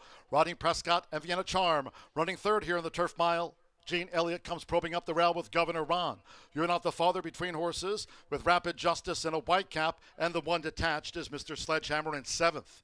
Half mile 47.18 seconds. It's Zach. Zach leads. Hot Black Coffee showed speed but is under pressure toward the inside. Vienna Charm a threat now as Zach leads on the edge of the quarter pole from Vienna Charm toward the inside. Hot Black Coffee, Governor Ron. Rapid Justice coming with a sweep. You Are Not the Father, second to last. And finally, Mr. Sledgehammer. Top of the stretch, 3/4, 1 minute 11.18 seconds. Rodney and Vienna Charm has taken the top from Zach toward the inside, who tries to respond to pressure. Hot Black Coffee is staying on. They come past the 16th, and here's Hot Black Coffee for Simmer Bermudez. Hot Black Coffee outside of Vienna Charm to win it. Hot Black Coffee was 37-1. Zach third, and Governor Ron finished fourth.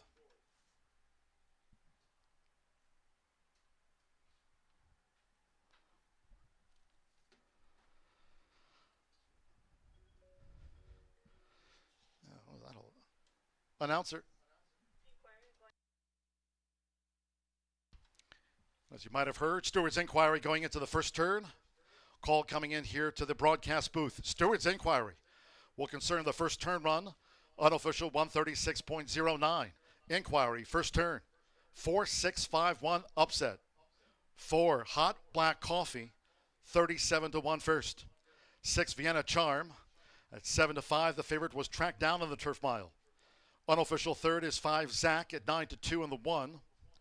Governor Ron at 4-1 fourth. The Stewart's inquiry will be into the first turn run. There's Hot Black Coffee. Simmer Bermudez for Jay Holden. JJ Racing, 37-1. Hot Black Coffee on a 90-degree day.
Stewart's Inquiry, first turn run, stepping into the Murphy Trailer Sales winner circle is the 4. Hot Black Coffee with Sammy Bermudez. Rank outsider here, Hot Black Coffee. 5-year-old Dark Bear Brown Gelding by Dowsing. Out of Beverly's Charm by More Than Ready for Jay Holden's JJ Racing at LC. Hot Black Coffee was 37-1 in the Turf Mile.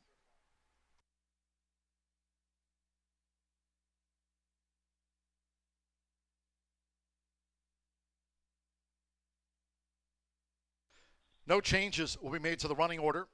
Stewart's Inquiry was into that first turn run after their review. No infractions to warrant any disqualification. 4-6, 5-1 will stand pat.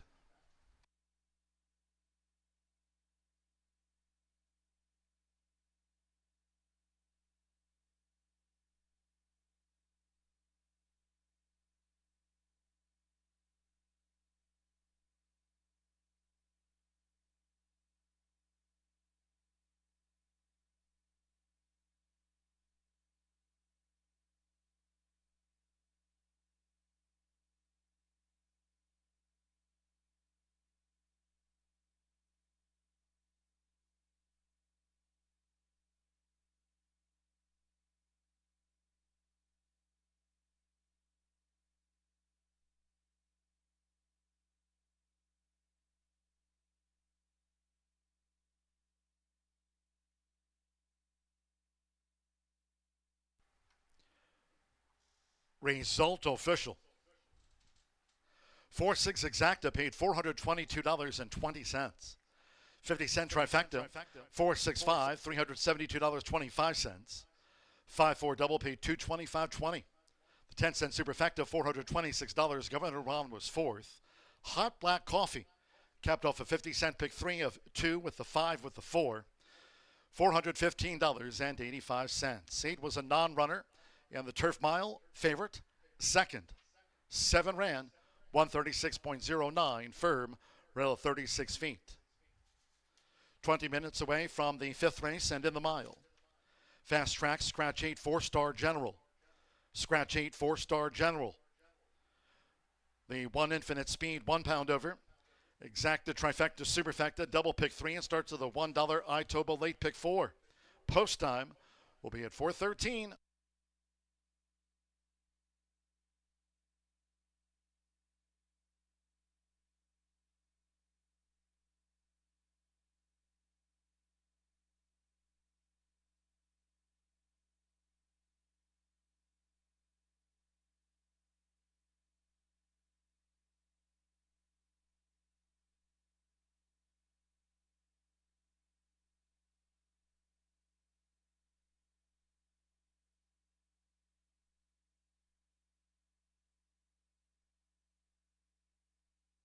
Firm, roll 36 feet all in.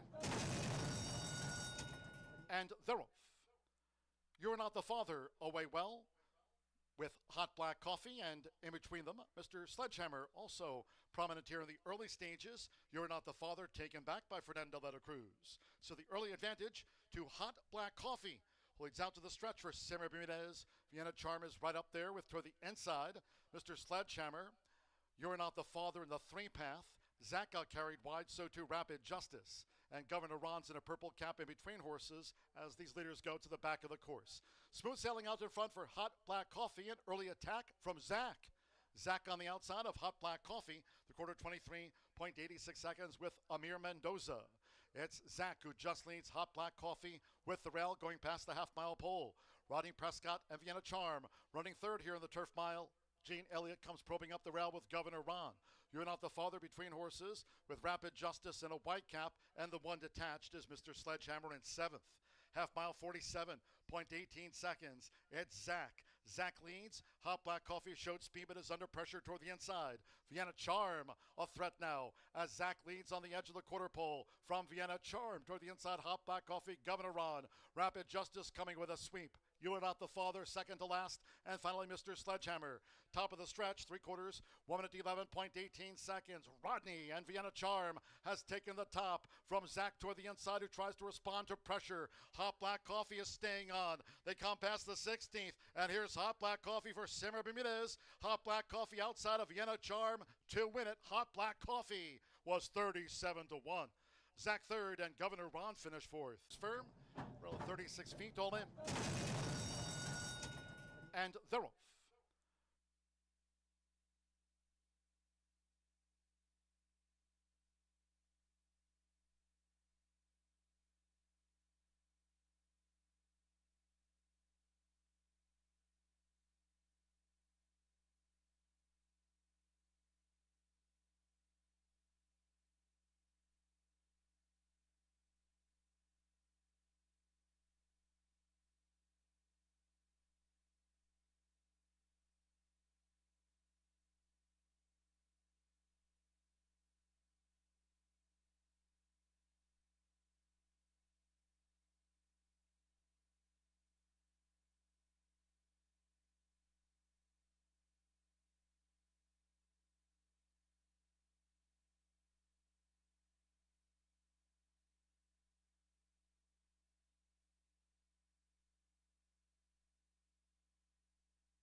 Good afternoon, everybody, and welcome to the Itoba $1 Pick 4. I am FBG Dan Cronin, and this is Bruin.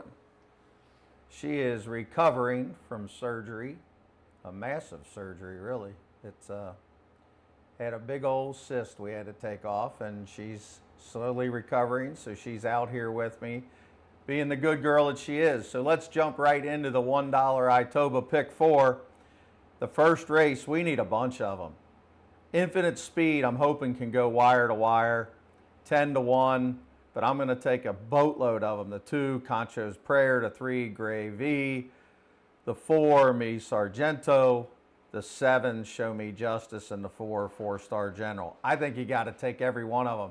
I can't split these. It's just too tough of a race, so we are going to take a bunch. Now, in this 6th race, I almost singled Night Watcher with Marcelina Pedroza at 6-1. Why?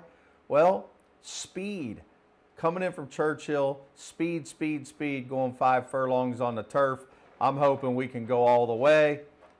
But it's hard not to take the 2, Prime Power, for Steve Asmussen and Keith Asmussen, probably going to be in that 6-5 area. So I'm going to take the 2 and the 5. Not thrilled about taking the 2, but I just don't have enough nerve to single Night Watcher at 6-1, but I do think we got a big chance to be leading when they turn for home, and that means a lot when you're going 5 furlongs on the turf. Now, we got to take 4 of them here, and maybe 5 if you got the budget. I couldn't go over budget, so I had to cut one out, but I'm going to take the 2, Gunzo, 10-1, the 4, Lightning Fighter at 3-1, the 6 is my top pick, Parker, with Romero for Gonzalez. I think this horse got a big shot, loves to win. I like horses that love to win. And then the defensive move, and it's up to you guys. I put in, what is it, Got a Ton to Drink or whatever. All I know is this horse keeps losing, is the beaten favorite. I tried to single him a couple times, got beat. I do not like this horse. It's a very defensive move to use the 8. And the horse is probably going to be even money. If you would rather say, if you're one of them guys that say, well, if you don't like the favorite, pitch them, there you go. Pitch the 8, put the 7 in for Ramos and Cunningham. Going to be in that 12 to 15-1 area, so you can pitch the even money. Depends on how much you want to gamble. Do you want 2, 4, 6, 7 or 2, 4, 6, 8? That's up to you. Now, in the 8th race, I think Basil's the clear horse to beat. Probably should single. Alex Achard is on fire. The horse is going to be even money. That cuts your ticket down to $48, and then you could add the 7 and the 8 if you want it. So, up to you. Now, the 12, Pro Fever, Jose Gutierrez.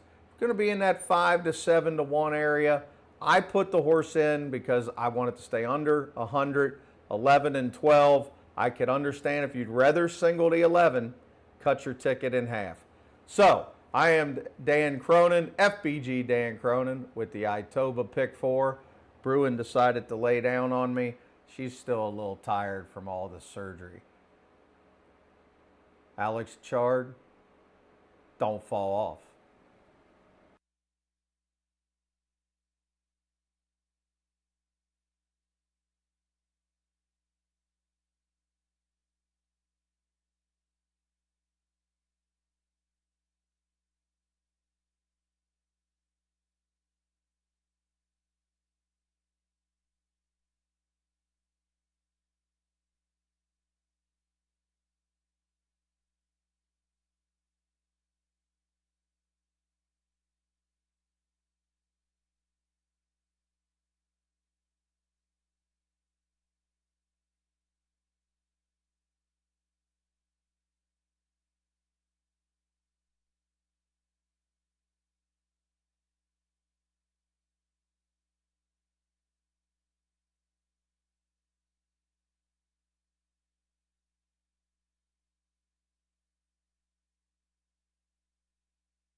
The horses call Postford now for the 5th race. Here in the mile, a field of 7. Scratch 8, 4-star General. 8, 4-star General. Scratch from the mile today. No rider changes. 1 Infinite Speed add 1 pound to the program weight. Bumps it up there to 119.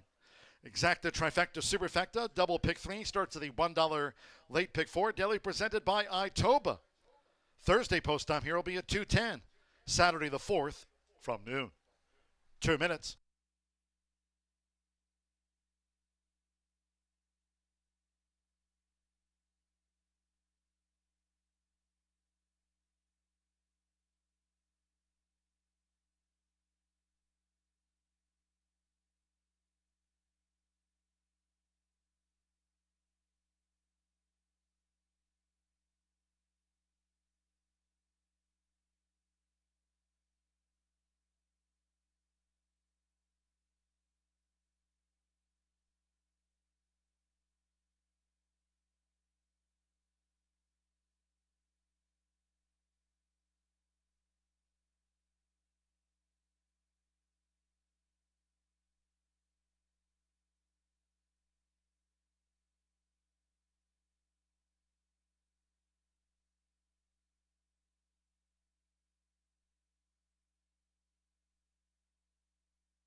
The horses are approaching the starting gate.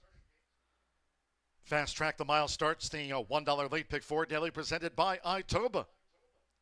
Fast and Firm. Going down to the start.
The horses have reached the starting gate. It is now post time. Rodney Prescott with Infinite Speed. Alexander Crispin partners Me Sargento.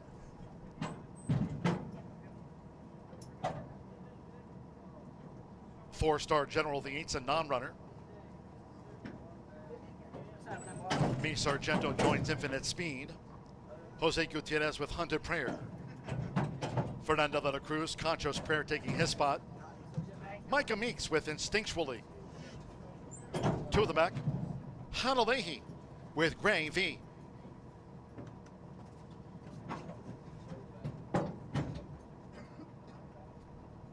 Here over the mile. This is the 5th of 11 on the day. Sunny 90. Fast and firm. With Manny Esquivel, here's Show Me Justice. Infinite Speed, 3-2 favorite on that last flash.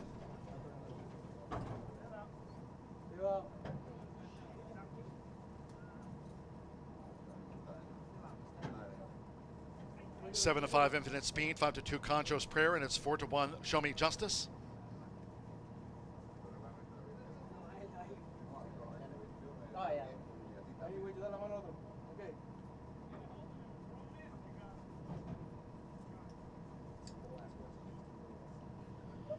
First run of the year for Show Me Justice, a bit reluctant to load. Out to 5-1 on Show Me Justice.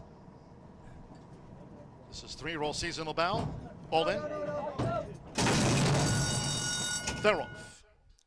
Hunter Prayer away well. There's Gray V going straight to the front for Hanalehi, and it's Gray V who has a slight early lead as they enter the first turn, challenged up the inside by Infinite Speed.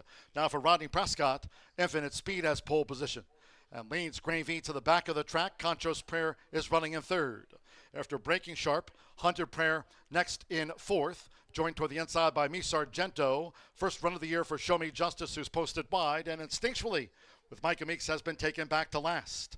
The first 2 furlongs of the mile. In 24.14 seconds, Infinite Speed establishes the early lead for the run to the half-mile pole and widens on Gray V and Concho's Prayer by 4. It's a break of 3.5. Me Sargento just held in front of on the outside Show Me Justice, with Hunted Prayer being ridden along by Jose Gutierrez to produce an effort, and Instinctually remains last. Half mile in 47.12 seconds, Infinite Speed. As they round the far turn, Infinite Speed continues to lead them here for Rodney Prescott. Infinite Speed at the 2.5 from Concho's Prayer. Looking to inch up here to the front runner for Fernando de la Cruz. Gray V is third in range. Me Sargento strains away in fourth. And Instinctually just leads the other two into the stretch after 3/4 and a flat 1:12. It's Infinite Speed past the 8th pole. Concho's Prayer now 3 lengths in back of Infinite Speed, who continues to find under pressure for Rodney and holds Concho's Prayer. Then Me Sargento and Gray V third and fourth. Instinctually fifth, well beaten by Infinite Speed. Infinite Speed beats Concho's Prayer by 4. Me Sargento third, and then Gray V with Instinctually, they were next.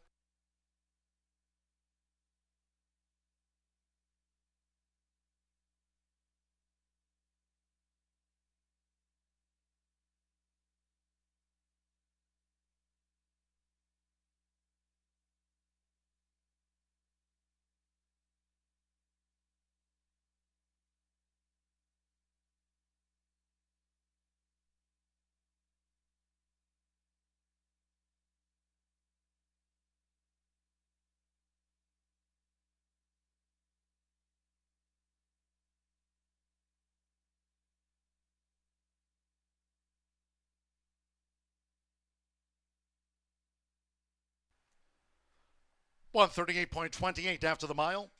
1-2-4, then a photo. 1 Infinite Speed. 6-5 first. 2 Concho's Prayer. 2-1 second after the mile. At 8-1 the 4, Me Sargento was third.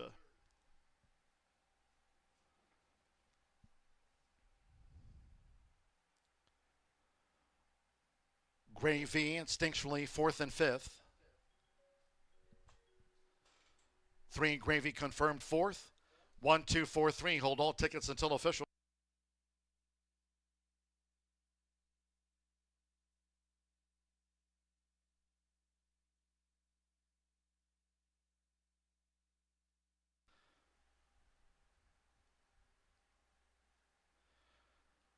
Ladies and gentlemen, your attention, please. There's been a jockey's claim of foul lodged here in the mile. Micah Meeks on 6 instinctually is claiming foul against Fernando de la Cruz. On the unofficial second place horse, 2 Concho's Prayer, alleging interference here in the mile.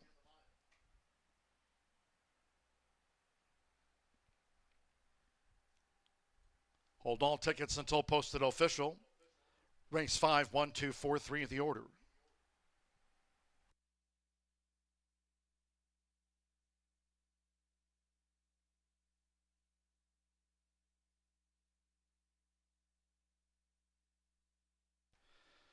Returning to the Murphy Trailer Sales winner, circle the 1, Infinite Speed with Rodney Prescott. Infinite Speed is a 3-year-old. Big Yelling by Sombeye. Out of Infinity of Humor by Got the Last Laugh. For Kathy and Tony Duran's Rancho Monarca LLC. Horseshoe Indianapolis congratulates the winning connections of Infinite Speed. Making virtually every yard in the mile. 138.28.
The claim of foul has been disallowed after their review of the first turn run.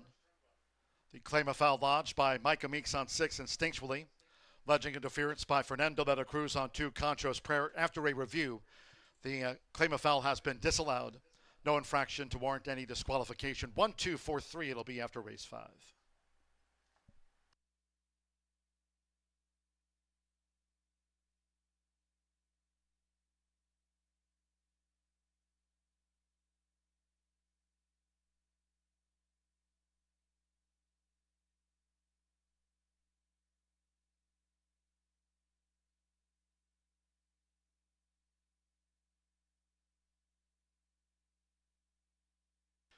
Result official.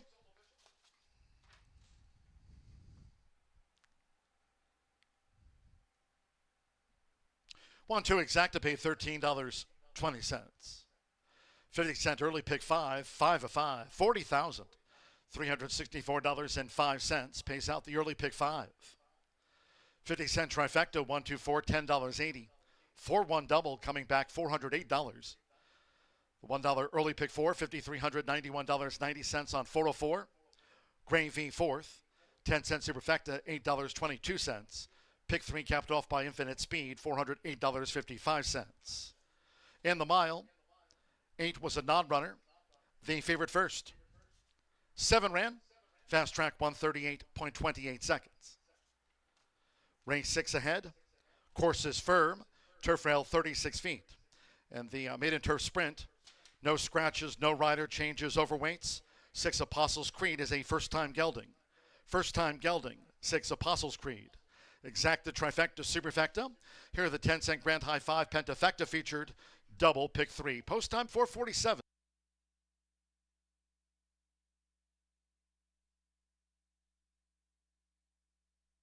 All in. They're off. Hunter Prayer away well. There's Gray V going straight to the front for Hanalehi, and it's Gray V who has a slight early lead as they enter the first turn, challenged up the inside by Infinite Speed. Now for Rodney Prescott, Infinite Speed has pole position and leads Gray V to the back of the track. Concho's Prayer is running in third. After breaking sharp, Hunter Prayer next in fourth, joined toward the inside by Mi Sargento. First run of the year for Show Me Justice, who's posted wide, and instinctually with Micah Meeks has been taken back to last. The first 2 furlongs of the mile. In 24.14 seconds, Infinite Speed establishes the early lead for the run to the half-mile pole and widens on Gravy and Concho's Prayer by 4. It's a break of 3.5. Mi Sargento just held in front of, on the outside, Show Me Justice, with Hunted Prayer being ridden along by Jose Gutierrez to produce an effort and instinctually remains last. Half mile in 47.12 seconds, Infinite Speed. As they round the far turn, Infinite Speed continues to lead them here for Rodney Prescott. Infinite Speed at the 2.5 from Concho's Prayer, looking to inch up here to the front runner for Fernando de la Cruz. Gravy is third in range. Mi Sargento straightens away in fourth and instinctually just leads the other 2 into the stretch after 3/4 in a flat 1:12. It's Infinite Speed past the 8th pole. Concho's Prayer now 3 lengths in back of Infinite Speed, who continues to find under pressure for Rodney and holds Concho's Prayer. Then Mi Sargento and Gravy third and fourth. Instinctually fifth, well beaten by Infinite Speed. Infinite Speed beats Concho's Prayer by 4. Mi Sargento third, and then Gravy with Instinctually they were next.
Infinite Speed lives up to the hype. 10-1 morning line, projected to go off at 2-1, gets hammered down to 6-5, and makes every poll a winning one as we kick off the Itoba Pick 4. If you're still alive in that horseshoe hat trick after bringing home the longest shot in the field, certainly wish you the best of luck closing this out. We will head back out to that turf course again, this time for 3-year-olds and upwards, all looking for their first career victory, going 5 furlongs, no scratches, or changes, a field of 9.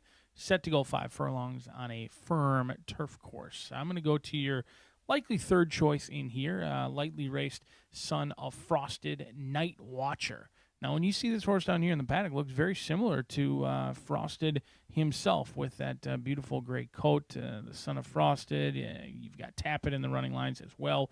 This one will be donning the silks of Gen Star Racing, Marcelino Pedroza Jr., going out for Bill Morey, who has only sent limited starters to Horseshoe Indianapolis. He's been knocking on the door for a win, but he is still looking for his first win. This one debuted just a couple of weeks ago at Churchill Downs, and what was maybe a tougher than it looks maiden claiming event. They went really quick up front. I thought this horse, after being off just a touch slow, in fact, broke nearly last of that field, kind of quickly rushed up, maybe moved a little bit early, prematurely, in my opinion. Took some action at the wagering windows as well on debut, went off at 10-1 in an 8-horse field. Now, this horse wasn't favored by any means, but did take some love at the windows. Now, this is where I was intrigued. You've got a lightly raced horse who's making the debut on the turf, has been training very well on the synthetic, but Bill Morey does a great job with second out starters. In fact, 24% second out starters and 25% when they move to the turf. Now, that's when they debut on the dirt and then move to the turf. So he does a great job second time out, and then he does even slightly better second time out moving to the turf after debuting on the dirt. But overall, just 15% on the turf. His numbers are pretty even on the dirt and the turf, where some others you may see a big discrepancy between the dirt and the turf. Not the case with the Morey gang in here. We'll see if Night Watcher can keep that speed but figure out the starting gate, because it did break slowly on debut. Plenty of upside in here, though. Training on the synthetic, second-time starter, faced tougher at Churchill. But right next door in the starting gate is going to be the most experienced of this group out of PI.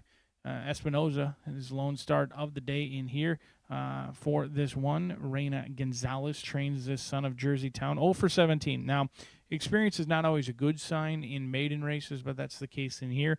I do think that this number's races on the turf just fit. Now, 0 for 17, not ideal. If this horse hits 5 years old, still looking for that first victory, or 0 for 20, those are my hard rules to play against. But this horse, not many maidens have put up 68, 71 buyers on the turf.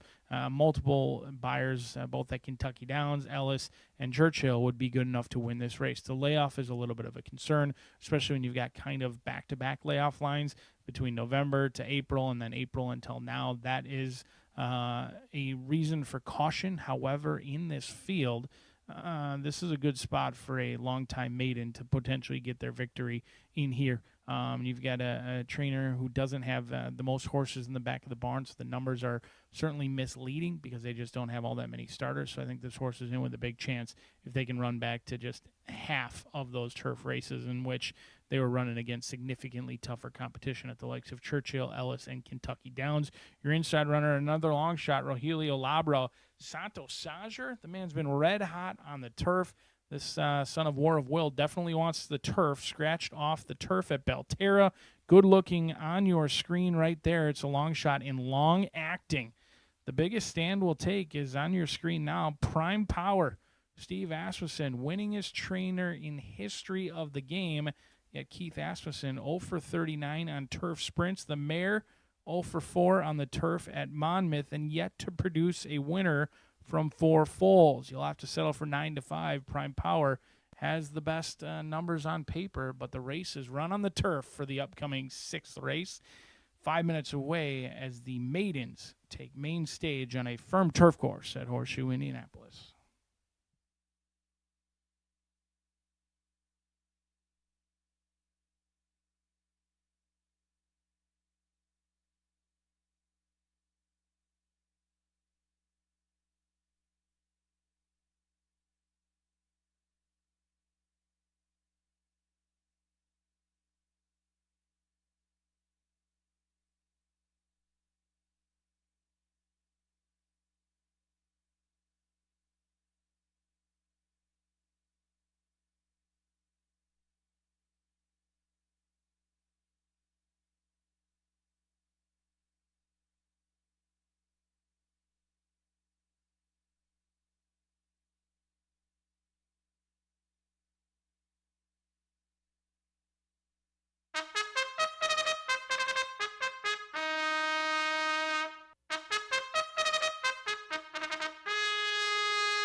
The horses call post right now for the 6th race.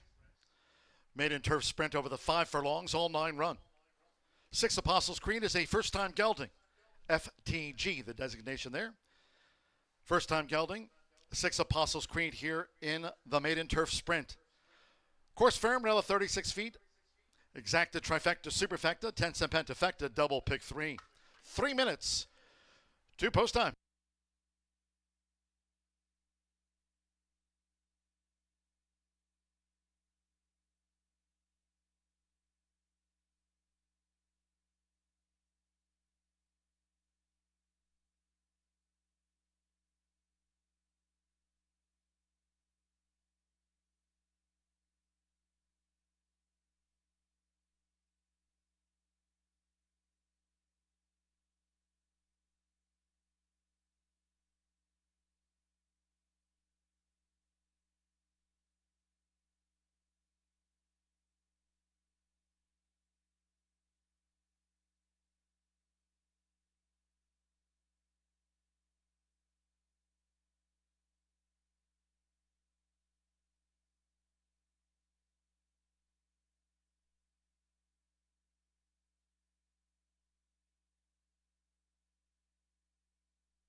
Less than 1 minute to post time.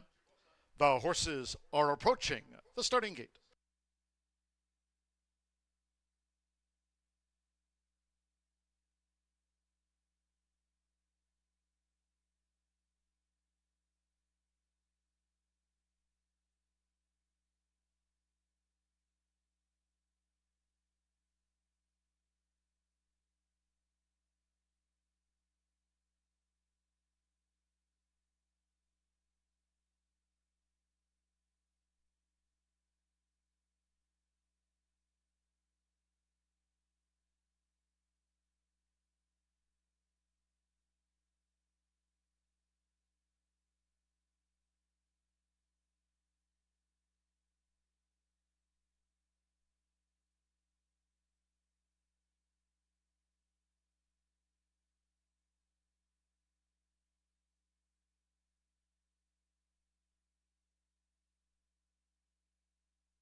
Crossing over to the turf course.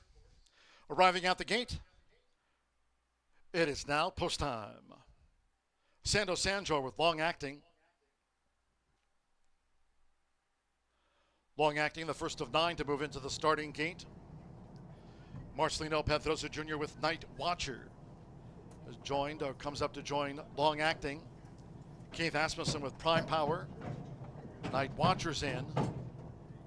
Manny Esquivel with Apostles' Creed. Alex Achard, Unionista. Debuted at Churchill Downs in the fall of 2024. Unionista drew 3. Jan Hernandez with Peddler's Son. Aziel Espinosa out of Pie in the Black Silks. 2 back at 5 furlongs. Joe Ramos. Dade County was 4th here on debut. Course firm, around 36 feet.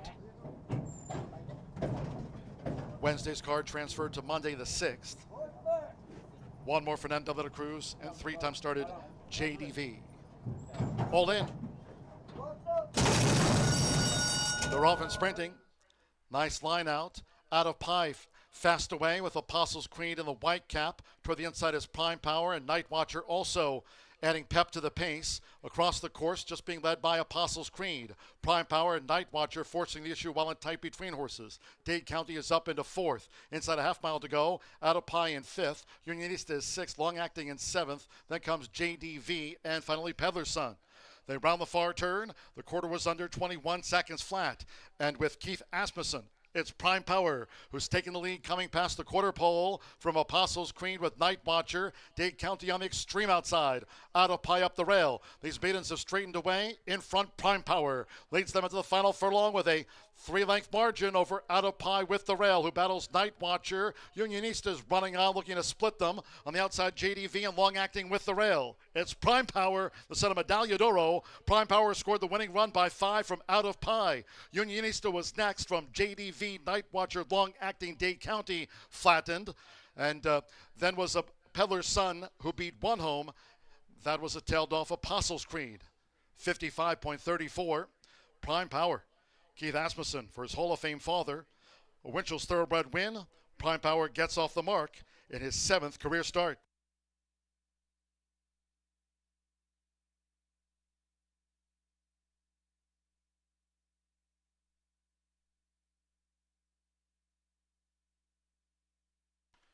Two, 4, then a show photo. 55.34 posted here. Firm. 5-2-2. Prime Power first. 4 Out of Pie. 6-1 second. In his 18th career run. JDV with Unionista, Night Watcher, Long Acting. Dade County. Peddler's Son, Apostles' Creed. So there's Prime Power. Keith Asmussen, Steve Asmussen, and Winchell Thoroughbreds with a win in town. Prime Power is out to the maiden ranks.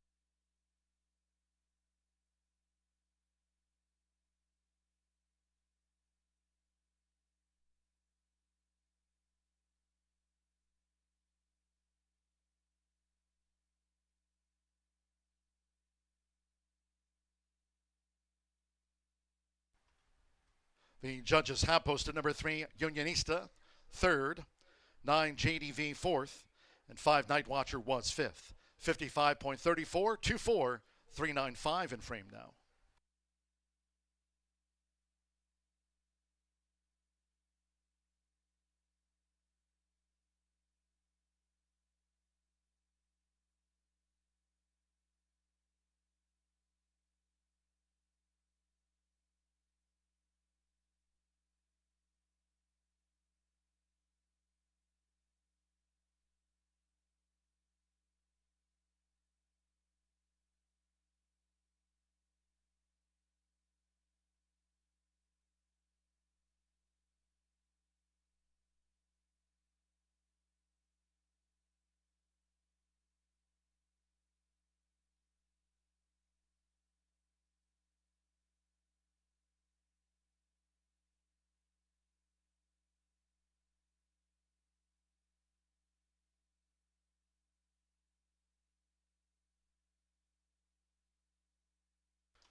Result official.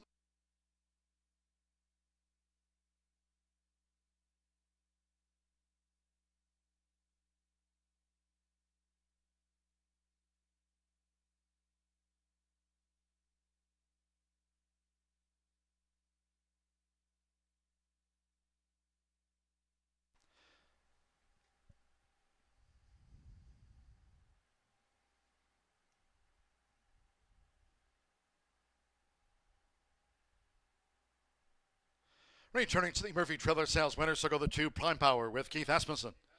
Prime Power is a 4-year-old dark bear bound colt by Medaglia d'Oro. Out of the Scat Daddy mare, Princess Peggy. Steve Asmussen trains for Winchell Thoroughbreds LLC of Joan and Ron Winchell. Horseshoe Indianapolis congratulates the winning connections of Prime Power, comes to town to take out the maiden turf sprint.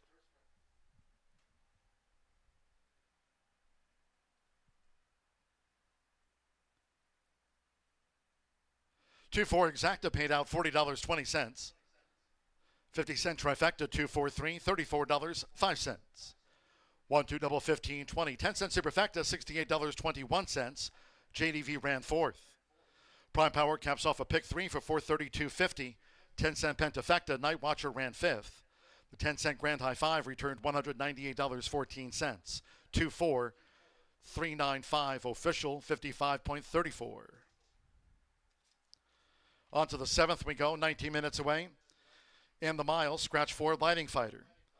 Number 4, Lighting Fighter has been scratched. 1, Sly Guy, 1 pound over.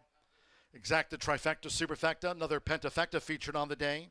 Start to the $5 last call, thoroughbred double. 50-cent pick 3 featured on races 7, 8, and 9. Post time 5:16.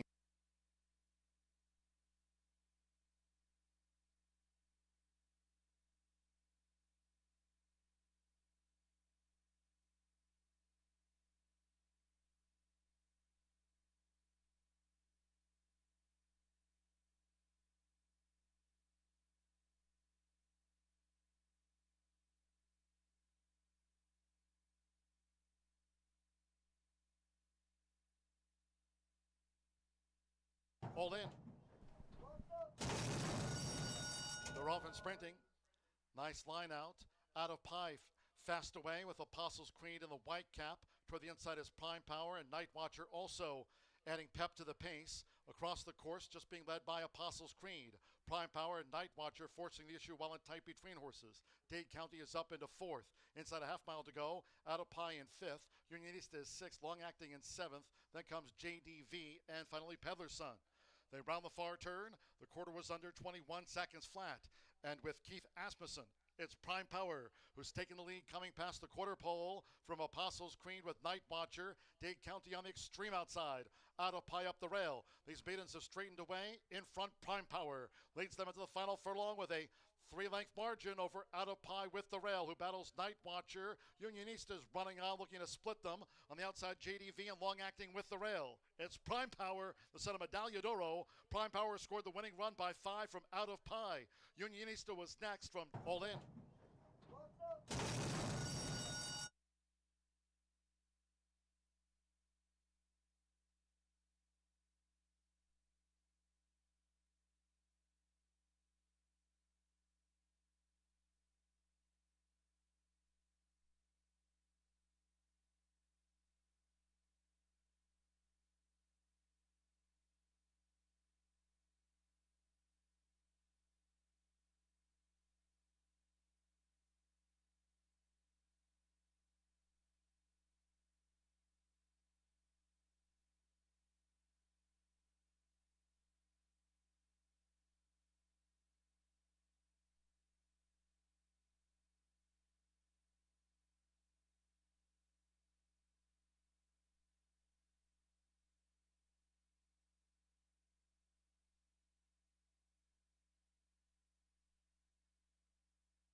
Prime Power turns race number 6 into a one-horse event. Congratulations to the Connections as Windchill Thoroughbreds gets the purse money for their $500,000 purchase of the Medaglia d'Oro colt. And then Keith Asmussen, his first turf sprint victory dating back to 2023 in a one-horse event in race number 6. We've got another event coming up in here. This one kicks off that $5 minimum late daily double. We'll be back on the main track in here. 7 of them set to go 1 mile. Do scratch number 4, Lightning Fighter. Now, number 8, Got a Notion to Drink. You either love this horse or you're going to pitch this horse completely. There's really no middle ground per se, and there's really only one decision to make, in my opinion. You either think the horse is going to win based on the numbers, or you think this horse had numerous opportunities since getting that maiden breaking score in October of last season. Now, I'm in the camp that I just Got a Notion to Drink. Do I agree with the naysayers like Fat Bald Guy that, he's had his chances, he really hasn't had many excuses since that win? I do. He's burned some money. There's no doubt about it. He's burned the bettor's money the last 3 starts. He had no excuse. May 12th, he got away with some reasonable fractions, just got run down in the lane by You're Not the Father, who didn't run very well on the turf course today. Last time out, 6-5. The bettors piled in again, but not nearly as much as they did the time before at 2-5, and never got into it, just kind of ran evenly around the racetrack. Now, he's got tactical speed. There's not a lot of other speed in here. The scratch of the 4 was the main contender against Got a Notion to Drink. Moncada, he's winning at 10%. Randy Klopp winning at 16%. I wouldn't blame you if you pitch this horse, if you don't like this horse at all, and you're not going to use this horse in that late daily double. But I wouldn't blame you if you single this horse and then go deep in that daily double as well. What I would recommend is if you're going to go more than 2 or 3 deep, play against the 8. Don't start that daily double being 3 or 4 deep with your 6-5 favorite Got a Notion to Drink. It's just not a great way to start it. So I'll likely play 2 daily doubles. On one ticket, I'm going to single the 8 and go incredibly deep in the 8th race. And then on another ticket, I'll likely pitch the 8, use a couple of long shots in here underneath horses, and then single the 11 in the finale. That's how I'll structure those tickets. In second, I did use Parker. Parker actually beat the top selection 2 back when the horse was 2-5. Parker was a much better price that day, and he's going to be a much better price today as well, 13-1 when they faced one another on June 4th. Since then, Parker did come back on short rest in a turf event. He does go turf to dirt as well. The only knock I really have on him is this 8-year-old now has 3 starts in the month of June. Eventually, he'll be getting some breaks for Campos Family Ventures in here. Joshua Romero going to be aboard this 8-year-old son of Sangaree, making start number 61 today, looking for win number 9, and any success today would push those career earnings over $150,000. The thing he's got going best for him is he does have a winner at this distance, not only 1 win, but 2 wins. Both of those wins came here at Horseshoe Indianapolis. He recently won this season in the mud over at Mahoney Valley, in which he made up a ton of ground. He went from last to first in the blink of an eye. And it wasn't all that long ago. This horse beat the top selection and Got a Notion to Drink just a couple of weeks ago. And you're going to get much better value, 3-1 versus likely 6-5 on Parker. The 2 horses, Gunzo, Fernando de la Cruz, and Don Martin in here. Don Martin hasn't sent all that many starters to Horseshoe Indianapolis. She's only making start number 4 today. She draws the eye of one of our leading riders, Fernando de la Cruz, on the stretch out for Gunzo. Now, this is a late-running sprinter. Can the horse handle the distance? That will be the ultimate question mark. I do like that this Son of Forever d'Oro is lightly raced in here. He's only making start number 6 today for this Indiana bred. He ran in a merry-go-round event on May 20th in the slop in which nobody stopped. He was running on late and ultimately closing good ground. However, I think it's one of the most misleading identifiers in horse racing that because you're a late-running sprinter, that automatically means that you should handle and can handle more distance. Now, if you're on the screen and you're not here at Horseshoe Indianapolis, it may look like this horse is a little bit washed out. Not sure. I can't confirm if they took the hose to Gunzo or not. There's some kidney sweat as well. It is a very hot and steamy day here at Horseshoe Indianapolis, so if he is a little bit warm, it's certainly to be expected. But he certainly looks like he got the hose much more than he is just getting a little bit full of himself and a little bit riled up off of brief freshening from June 10th 2 today, but he tries 2 turns for the first time. He gets Fernando de la Cruz in the saddle. That is always a good sign. We'll see if that late-running sprinter can handle the distance today. But Don Martin is 0 for 6 with first-time routers. We'll see if that changes today. We just saw a big 0 for 38 number change in our last race in a turf sprint. We'll see if Gunzo can do it today for Don Martin, getting her first route win at first try, and then also her first win here at Horseshoe Indianapolis in the 2026 season. But I'm going to go to the beaten favorite 3 times in a row. Is today the day for Got a Notion to Drink? If not, we'll be tipping our cap to the winner, and hopefully they'll be buying us a drink as we kick off that $5 minimum late daily double. Coming at you next.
The horses stepping onto the track now for the 7th race.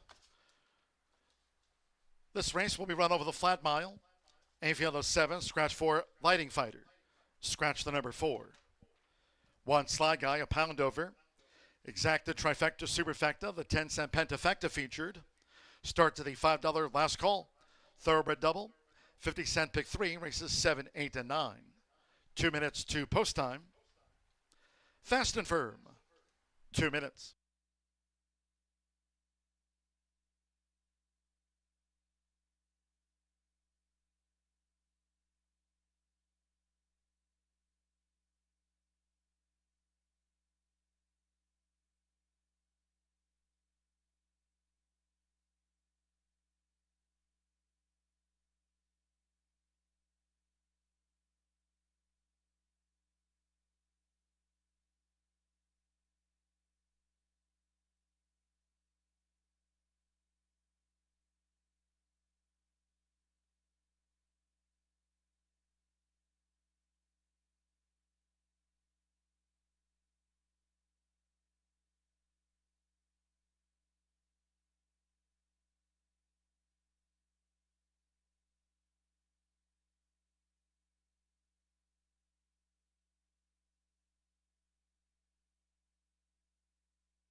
We're less than 1 minute away from post time. The horses are approaching the starting gate, going down to the mile start.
The horses have reached the starting gate.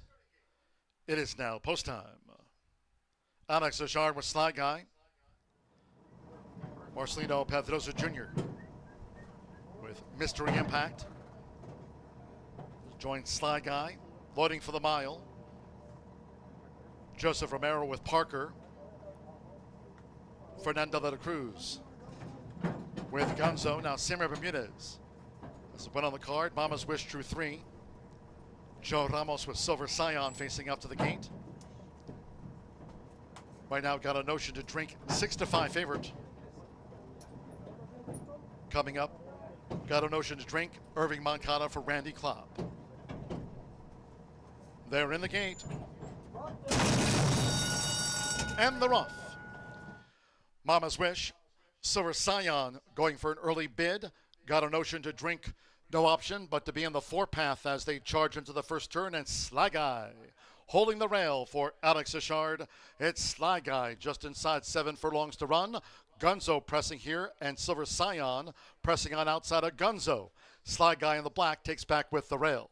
These three out in front. They've opened up an early advantage on Got a Notion to Drink, who follows them from fourth for Irving Moncada, and the quarter in 23.49 seconds. Further back to Parker in an orange cap with Mama's Wish and Mystery Impact, trails after the mile start. And now Silver Scion takes the lead for Joe Ramos in the shadow of the half-mile pole. Silver Scion, a length leader to Sly Guy, looking to re-engage. Gonzo is in the white cap. Got a Notion to Drink, fourth every chance. Then Parker from Mama's Wish, and finally Mystery Impact. Half mile 46.48 seconds. Silver Scion 3 furlongs away as Gonzo looks to come up on the outside for Fernando de la Cruz. Sly Guy in between horses. Silver Scion at the quarter pole. Sly Guy, Gonzo, both right there in range. Got a Notion to Drink joined by Parker. Mystery Impact, a wide sweep, and finally Mama's Wish. Heads are turned for home, top of the lane. 3/4, 1 minute 11.37 seconds with Alex Achard. Sly Guy has slipped away to a 5-length lead. Silver Scion capitulates. Got a Notion to Drink battles Parker, and Gonzo's fourth. It's Sly Guy. Sly Guy cruises in. 1 by 5 from Parker. Got a Notion to Drink was third. Gonzo fourth. Then Mystery Impact at the finish with Mama's Wish and a tailed off Silver Scion.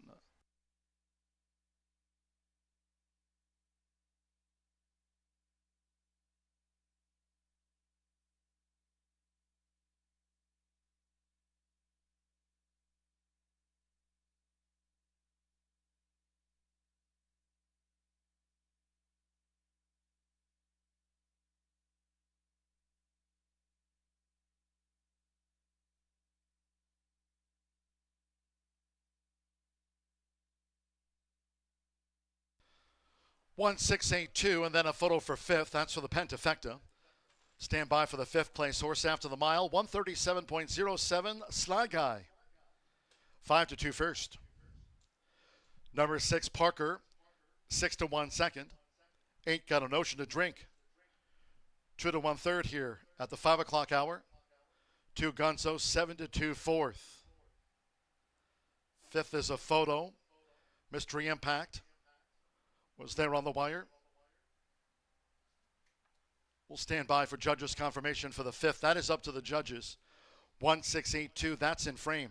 Stand by for the fifth place source, and it's 5. Mystery Impact got the nod and gets into the frame for the Pentafecta. Sly Guy takes it out. Alex Ashard for Devaris Douglas. A KP Thoroughbreds win. Sly Guy.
Returning to the Murphy Trailer Sales winner, circle the 1, Sly Guy with Alex Ashard.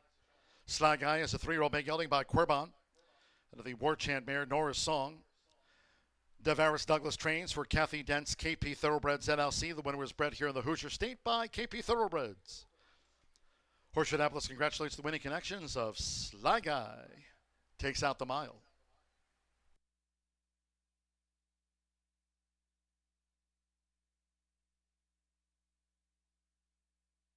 Result official.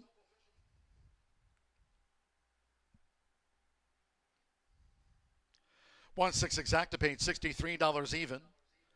50-cent trifecta, $56.80. 10-cent pentafecta paid $201.89. Mystery Impact was fifth. 2-1 double, $64. 10-cent superfecta, 1682 paid $28.12. Gunzo fourth. Mystery Impact fifth. And Sly Guy capped off a 50-cent pick 3 on races 5, 6, and 7. Returned $29.80. 7 of them ran 137.07.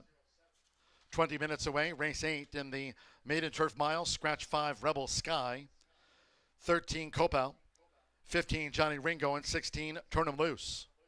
14 unresponsive draws in. Scratch the 5, 13, 15, and the number 16 from the race card.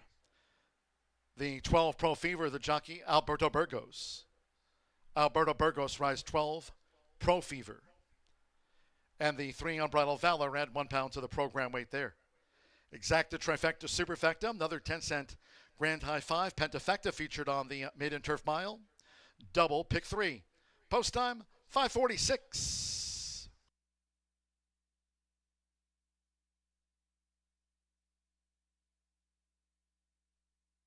Gate. And the rough. Mama's Wish. Silver Scion going for an early bid. Got a notion to drink, no option, but to be in the four-path as they charge into the first turn. And Sly Guy holding the rail for Alex Ashard. It's Sly Guy just inside 7 furlongs to run. Gunzo pressing here, and Silver Scion pressing on outside of Gunzo. Sly Guy in the black takes back with the rail. These 3 out in front.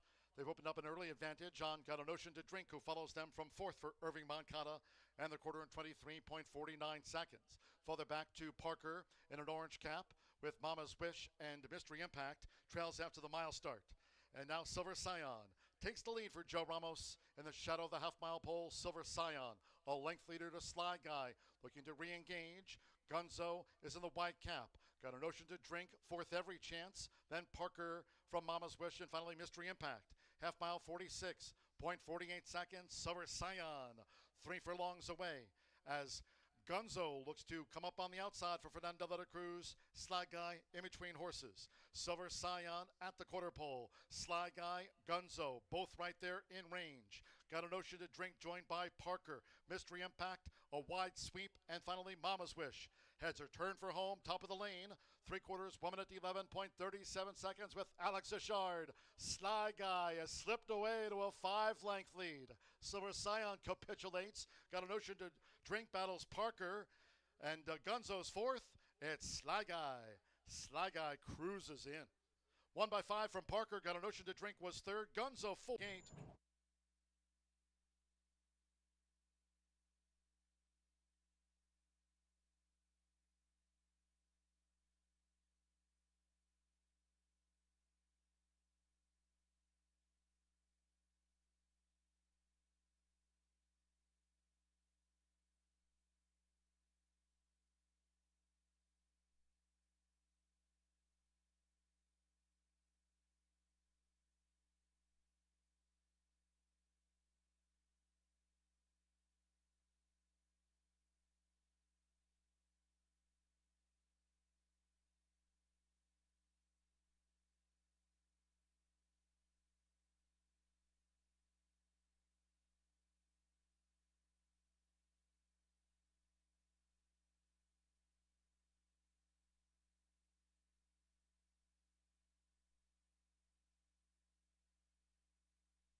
10 minutes to the 8th race here at Horseshoe Indianapolis. We got some scratches in here, as you can see, of the 5, the 13, the 15, and 16. Burgos will ride the 12, Pro Fever, who I did include here in my trifecta, hoping that stays that way, even after I'm done talking.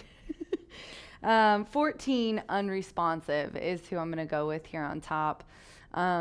This is 5-2 on the tote board. The 11's right behind that one at 2-1. Jose Gutierrez is now a 5-pound bug after a very successful season of last year, where he was our leading apprentice jockey. Sorry, kind of got stuck there. This is a 3-year-old gelded stud by Cross Traffic. Elliott Ventures have bred, owned, and trained this one. Amy Elliott, a wonderful horsewoman, been in the state for a very long time. Her daughter Michelle now helping her run the business full-time here in Indiana for a handful of years now. And they tried turf for the first time, and he really ran well May 19th. I was tickled to death with that. And then Michelle said, I just think he looks turfy, and I agree. And he's going to go in here after that second place finish. And so second time doing anything. I don't think anyone really notices but me how much I say that all the time, but I broke my own horses. Doing something for the second time is always good for a young horse. Repetition, and I think he's going to even do better off of that try. Now let's go to the favorite here. The 11. Now this is now the co-favorite, of course. Oh, it's jumping a little bit. It's jumping. Let's see what happens with Basil. I'm going to say it Basil in honor of my girl Sophie. She did retire earlier this year. As you can see in the running line, Sophie Doyle ran him quite a few times, and after the first time, maybe it was first out, I think. No, it was when he was running the Circle City after that second place finish. I actually interviewed Soph, and I know she wanted to run a little bit better than that in that race. This guy has ran 6 times, okay, and you can see he's got 3 seconds. So I didn't put him on top because I just don't think Basil would like to go. She said he was a little bit nervous his first time, obviously. Horse doing something for the first time, no matter how much you practice, is always a little bit nervous. It did look like he settled in a little bit, but he was a bit confused in that second out lifetime start. Now they put him at 2 turns. He was an even 4th there. They brought him back to sprinting, and I think that's the key for him. Basil is just such a cute guy by Basin, and then Lemon Drop Kid Dam. They paid $24,000 for him at the Keeneland September sale, which I thought was a steal for this guy. And he's already amassed 28. If he could figure out how to win, I think he'd be pretty good. But as you can see, he's never ran on turf. So his dam has 2 winners from 4 starters, but no turf racing. Now, that doesn't mean that he's not going to like it. Think about your parents. Do you like everything they like? No, he could end up being a horse that likes the grass here. He's a little bit of a smaller guy. He looks really good though, proportionally. He's dappled out. He's moving around, like this is old hat at this point. So yeah, really rooting for him to do well here in this race. We'll see what happens. He failed as a favorite last time, which I guess is a notch against him, and that doesn't really hold up for me that much. Now we're going to go to Pro Fever, which is a little bit of my long shot. Now this horse is 8-1. We get my Mr. Smiley, Mr. Positivity, Alberto Burgos up in the irons here for John Horan. I've said it a million times. I'll say it again. John can do no wrong, it seems. This horse, he's had a really wonderful year. He has these horses in spots where they're competitive. This one was second, nosed out last time as the beaten favorite. Now, he got this horse in that last race from Klopp. So now Horan has him, and he moves him right back into maiden special weights. This horse was 3rd and 2nd a few times, and I know John's looking for him to kind of wake up here on the grass. I was wondering why he hadn't ran on the grass either yet. No serious particular reason, because there's not a whole lot of form in the breeding there, but I do like this one. Trying something new because it's obvious, and I think probably Haran noticed this. We need to switch something up here because he's making his 8th lifetime start, and he's been in the money 5 times, 3 seconds and 2/3. So he obviously has form. He's just a horse that we got to figure out what he needs, and we haven't tried turf yet, so I think it's a great idea. However, I will note that most of his good races have been at 2 turns. He did debut at 5.5 and did well, but since then, most of the 2nd and 3rd place finishes were doing 2 turns, and we are going back here to 2 turns. But that was on dirt. Now we're gonna route on grass. So maybe if he likes grass and the 2 turns, you see where I'm going here? You see where I'm going here? He's shy though. John's letting him hide in the back of the stall there.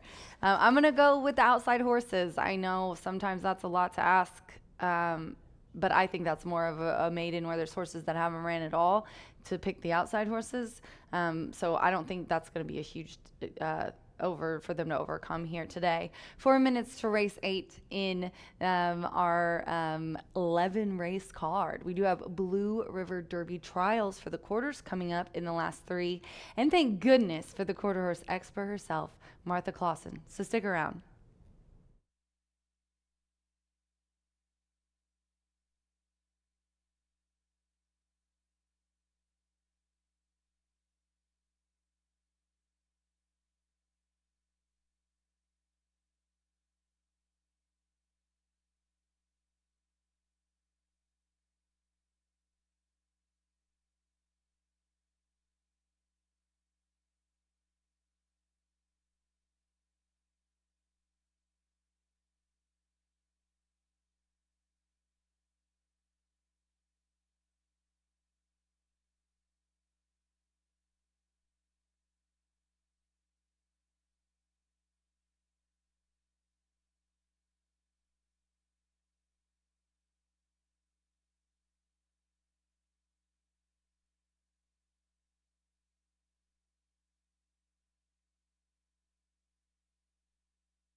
Stepping onto the track, scratch 5, Rebel Sky.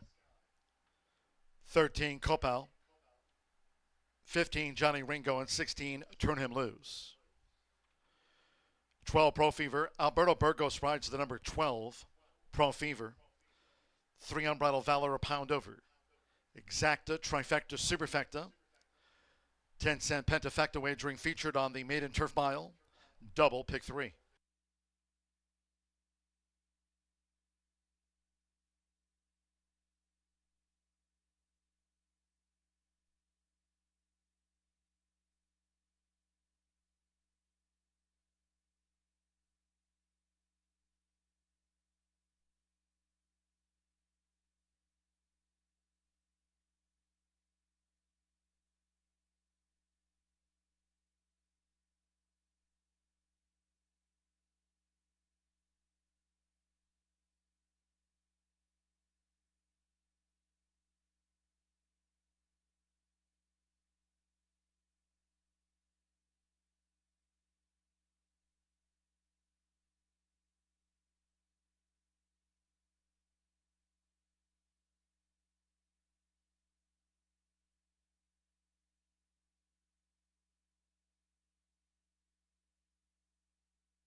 Crossing over to the turf course.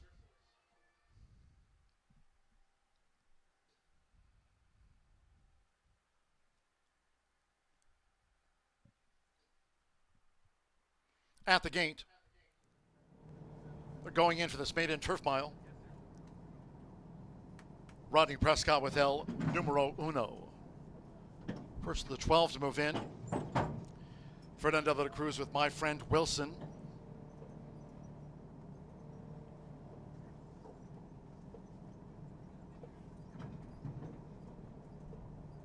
Irving Moncada with Millard's Legacy joining.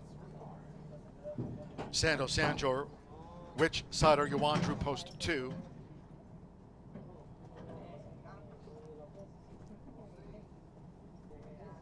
Hannah Leahy with Unbridled Valor. Marcelino Pedrosa Jr. partners Little Rock Jack. Q's Warrior. Will be a hat trick for Amir Mendoza on the day. Basil. Alex Ashard riding for a double. Basil's in.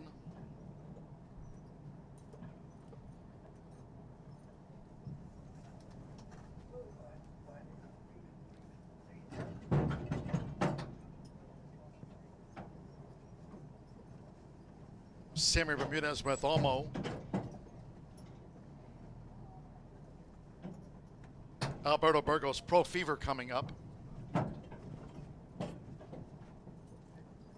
Money Monday.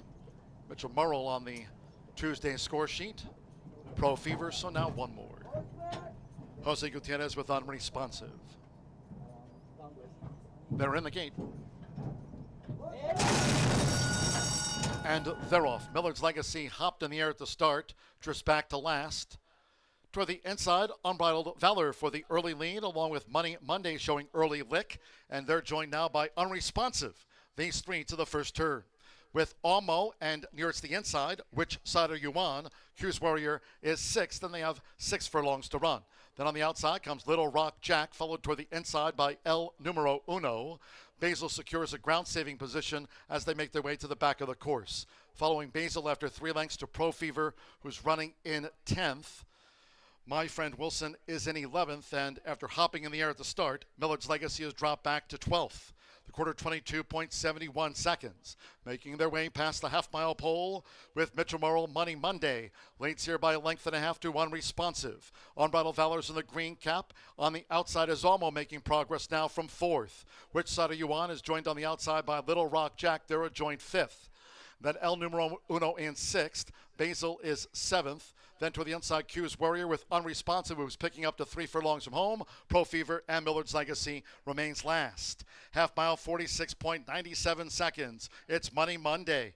Money Monday coming past the quarter pole from Unresponsive and Almo. On the far outside, El Numero Uno. Which Side Are You On comes up the rail. 3/4, 1 minute 11.72 seconds with Mitchell Morrill. It's Money Monday. Money Monday holding on to this advantage as Which Side Are You On is coming with a hard charge for Santo Sanjor. Which Side Are You On has swept past Money Monday. In the shadow of the wire, Which Side Are You On? 1 by 3 from Money Monday. Unresponsive finished 3rd, and then Basil and Little Rock Jack.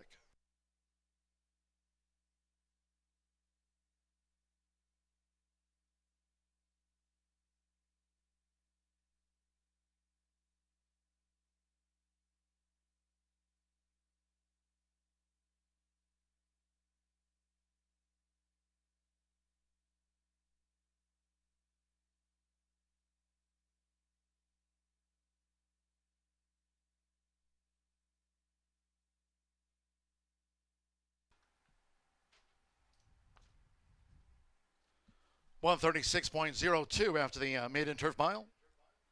2-7, the 14 runs 3rd. Stand by for the 4th and 5th. Which Side Are You On? 9-1 first over the 7 Money Monday. 5-1, led them a long way. 14 Unresponsive at 5-1 was 3rd. Stand by for the 4th and 5th from the judges. Basil with Little Rock Jack. 136.02. Which Side Are You On? Out to the maiden ranks. Santo Sanjor getting on the Tuesday score sheet here for Tony Granite's a Lucky J Stable win. 3rd time was the charm for Which Side Are You On?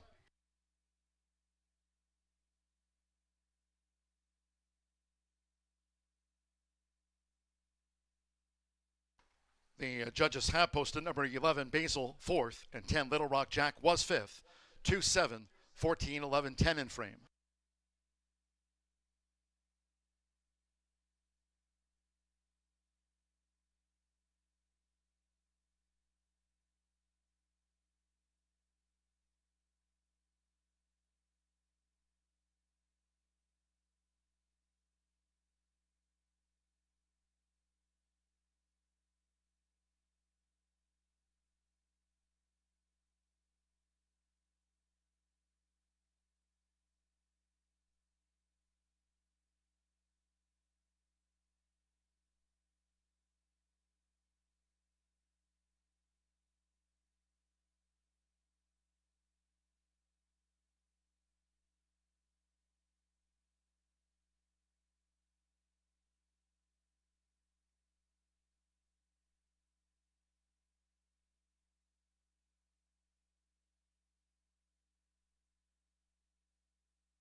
Result official.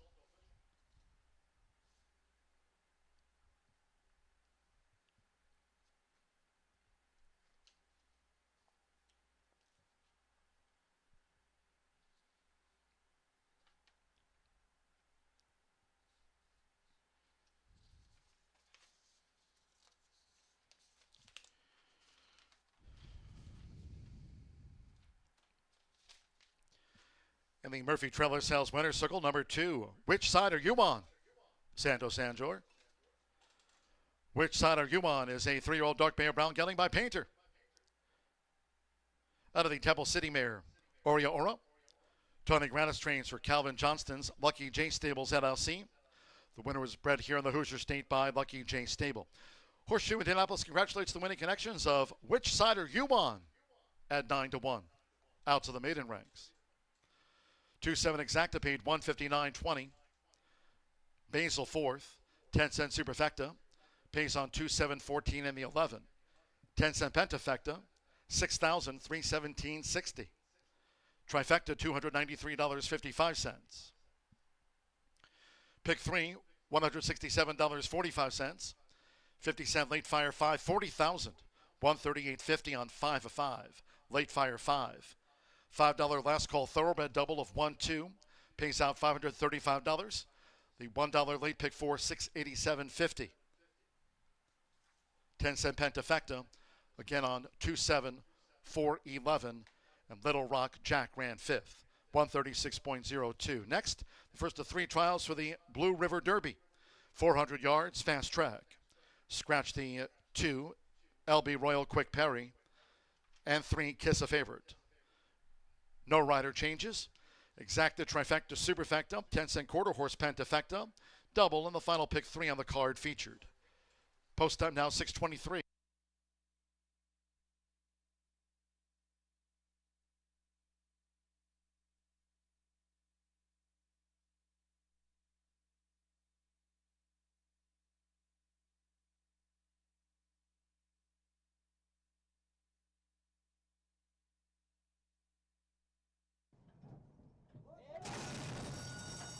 And they're off. Miller's Legacy hopped in the air at the start, drifts back to last. Toward the inside, Unbridled Valor for the early lead, along with Money Monday showing early lick, and they're joined now by Unresponsive. These 3 to the first turn. With Almo and nearest the inside, Which Side Are You On? Hughes Warrior is 6th, and they have 6 furlongs to run. Then on the outside comes Little Rock Jack, followed toward the inside by El Numero Uno. Basil secures a ground-saving position as they make their way to the back of the course. Following Basil after 3 lengths to Pro Fever, who's running in 10th. My Friend Wilson is in 11th, and after hopping in the air at the start, Millard's Legacy has dropped back to 12th. The quarter 22.71 seconds. Making their way past the half-mile pole with Mitchell Morrill Money Monday. Leads here by a length and a half to Unresponsive. Unbridled Valor's in the green cap. On the outside is Almo making progress now from 4th. Which Side Are You On is joined on the outside by Little Rock Jack. They're a joint 5th. Then El Numero Uno in 6th. Basil is 7th. Then to the inside, Q's Warrior with Unresponsive, who's picking up to 3 furlongs from home. Pro Fever and Millard's Legacy remains last. Half mile, 46.97 seconds. It's Money Monday. Money Monday coming past the quarter pole from Unresponsive and Almo. On the far outside, El Numero Uno. Which Side Are You On comes up the rail. 3/4, 1 minute 11.72 seconds with Mitchell Morrill. It's Money Monday. Money Monday holding on to this advantage as Which Side Are You On is coming with a hard charge for Santo Sanjor. Which Side Are You On has swept past Money Monday. In the shadow of the wire, Which Side Are You On? 1 by 3 from Money Monday. Unresponsive finished 3rd.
Well, we've got an action-packed Tuesday at Horseshoe Indianapolis, and we have 3 races to go.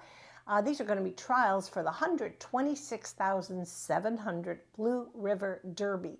And the 10 fastest times from these 3-year-olds, registered Indiana-bred 3-year-olds, will return for the final on Saturday, July 18th. Last Saturday, we were able to see the incredible efforts of the 2-year-olds on a muddy track. It was so challenging, but boy, there were some warriors out there, and it was going to be unbelievable to see the finals of the Heartland Futurity and the Gordon Mobley Futurity also on that July 18th card. Cannot wait for that. All right, well, what's it going to take to be able to get one of the 10 fastest qualifying times? Just to give you a point of reference, last year's winner, Beach First, clocked 400 yards in 20.376 seconds. So, you know, you're looking for something in that realm that is going to hopefully get you into the final. And we'll post the clockings up on the TV monitors after this first trial and then continue. Of course, Tammy will always put up a really good press release on the winners. All right, well, let's go to the paddock. We do have, in this particular trial, we have 2 scratches, the 2 and the 3. Neither would have deterred me from picking number 9, CV Denali, on top. This is a veritable superstar and a horse that I've admired for the past 2 years. Bred by Sherry Miller, and you know how she breeds him. She stood the stallion Escondido Beach, and how many beaches have you seen so far since we've been covering quarter horse racing in Indiana? It's super exciting. This is a really nice filly. I mean, what do you say? She's made 6 career starts. She's won 5 of them and just keeps getting better and better. Sometimes we see 2-year-olds that are really good and then they're not quite as good at 400 yards. No, she's already made 2 starts this year, and she just and she already racked up the a victory in the 103,000 Harley Green Derby that was on May 30th. Leading quarter horse owner for 2 years, Campos of the Hamley Ventures owns this filly. They must be so proud of how she's done throughout her career.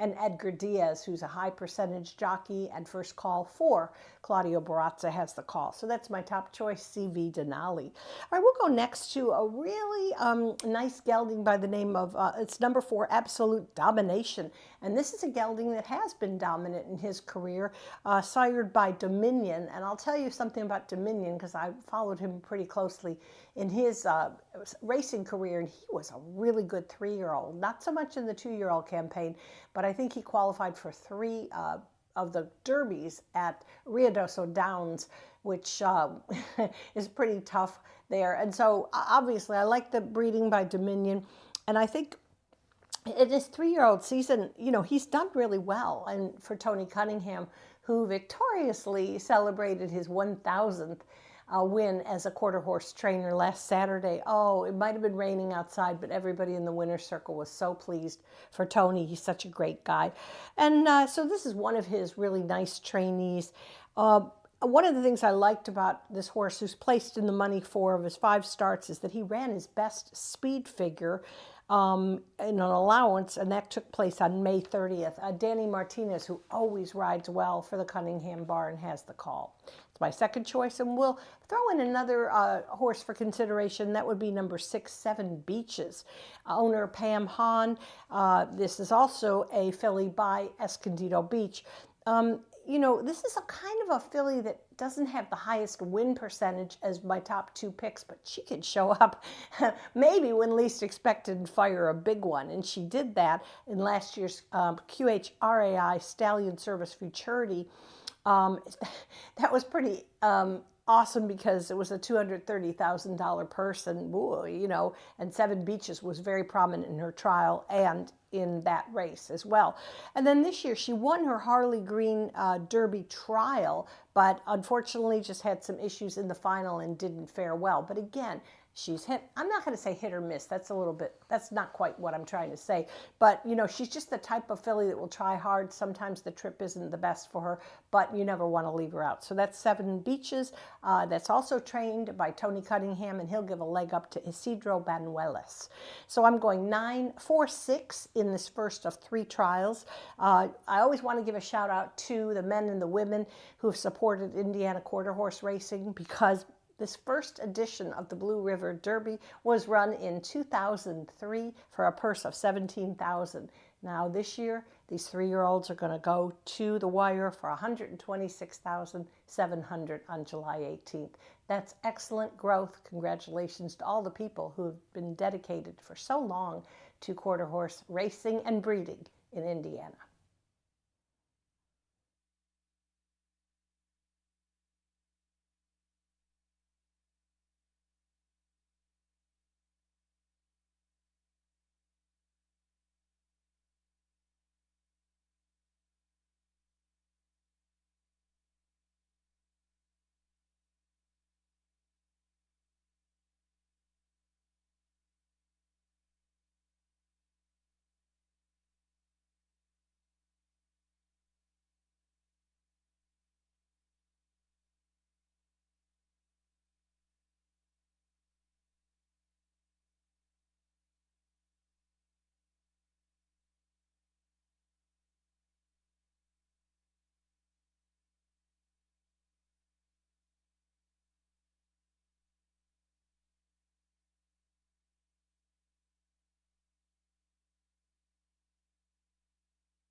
Stepping onto the track now for the 9th race.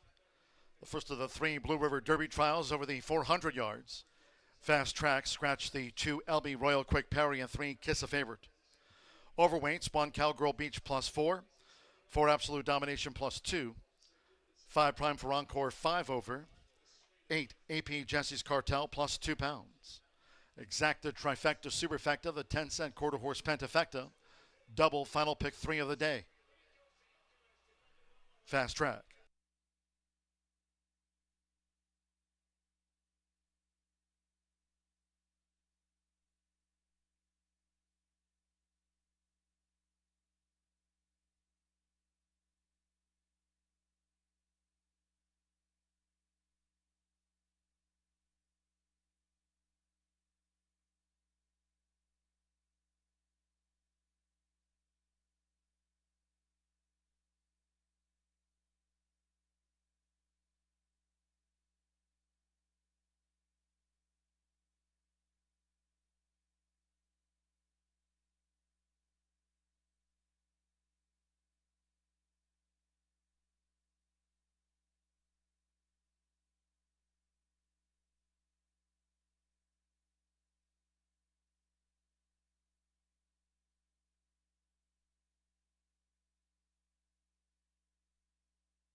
The horses have reached the starting gate.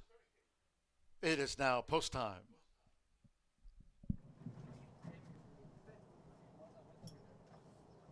Loading at the 400 yards start. Cowgirl Beach.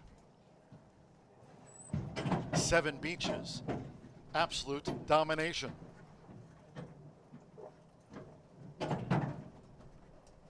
A flair for politics and prime for encore. AP Jesse's Cartel coming up. One more Edgar Diaz with CV Denali. A Harley Green Derby winner. It's the first of 3 trials for the Blue River Derby. Fast track, they're in the gate.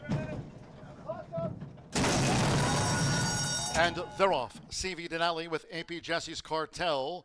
Cowgirl Beach away well inside the final 330 yards, pursuing his 7 beaches. Here's on the outside, CV Denali for Edgar Diaz, coming to the forefront, well inside the final 110. It's CV Denali. CV Denali for 3 in a row over 7 beaches, with a flair for politics and AP Jesse's Cartel next.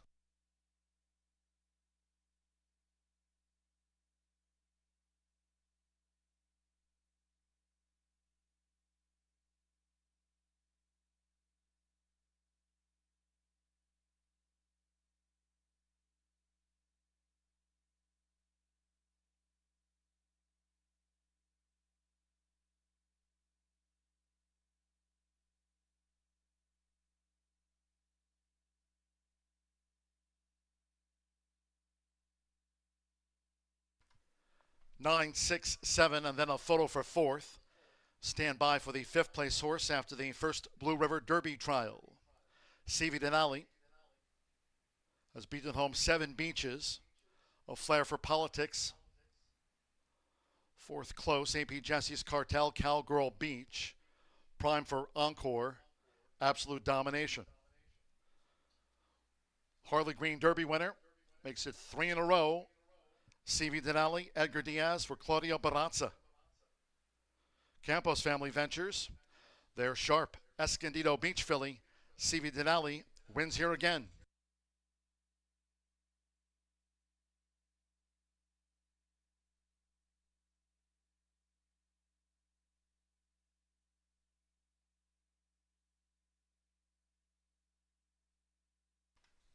The judges have posted number 8, AP Jesse's Cartel 4th, and the 1 Cowgirl Beach was 5th. 20.074 for the first Blue River Derby trial. 20.074.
Returning to the Murphy Trailer Sales Winner's Circle, number 9, CV Denali with Edgar Diaz. CV Denali is a 3-year-old chestnut filly by Escondido Beach. Out of Botticelli Shake by Genuine Botticelli. Claudio Barrazza trains for Campos Family Ventures LLC. Horseshoe Indianapolis congratulates the winning connections of CV Denali. Adds a trial win in the Blue River Derby to her resume here this season. Clock 20.074. 9-6 exacta, $12.40. Cowgirl Beach ran fifth. 10-cent Pentafecta, $82.50. 50-cent Pick 3, $63.25. 50-cent Trifecta, 967, $12.65. 2-9 double, $58. The 10-cent Superfecta, 9678, paid $31.35. 20.074, Fast Track. Two more trials left for the Blue River Derby in the next. With the 400 yards, no scratches, no rider changes. 3 AP Valiant Princess plus 2 pounds. 4 Coyote Kiss plus 2 pounds. 5 Rock in the Beaches 5 over. And number 8 HH Shake 'em Kate plus 4 pounds. In race 11, scratch 2 Vikina. 11th race, scratch the 2. Overweights there, race 11. That to close out the card. 1 He's a Classy Cowboy plus 2. 3 AP I'm That Dove 2 over. And 6 Nitro Beach add 5 pounds. Fast Track, Exacta Trifecta Superfecta, 10-cent quarter horse Pentafecta. Race 10, the second of the 3 Blue River Derby trials. Starts the late double, post time in 12 minutes at 6:46.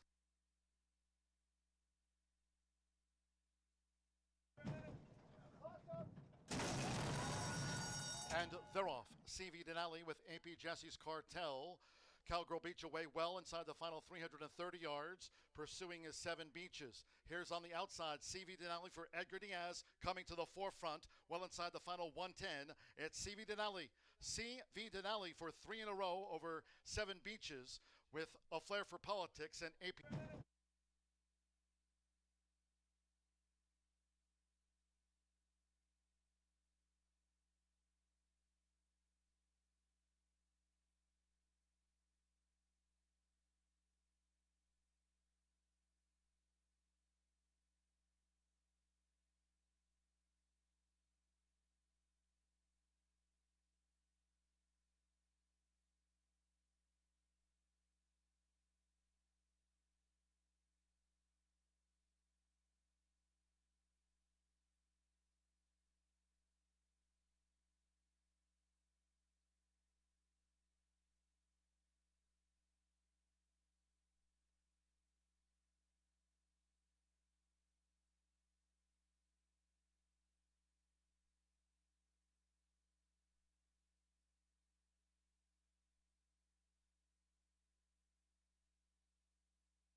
Well, continuing on this Tuesday card at Horseshoe Indianapolis, and we have seen one trial already for the Blue River Derby.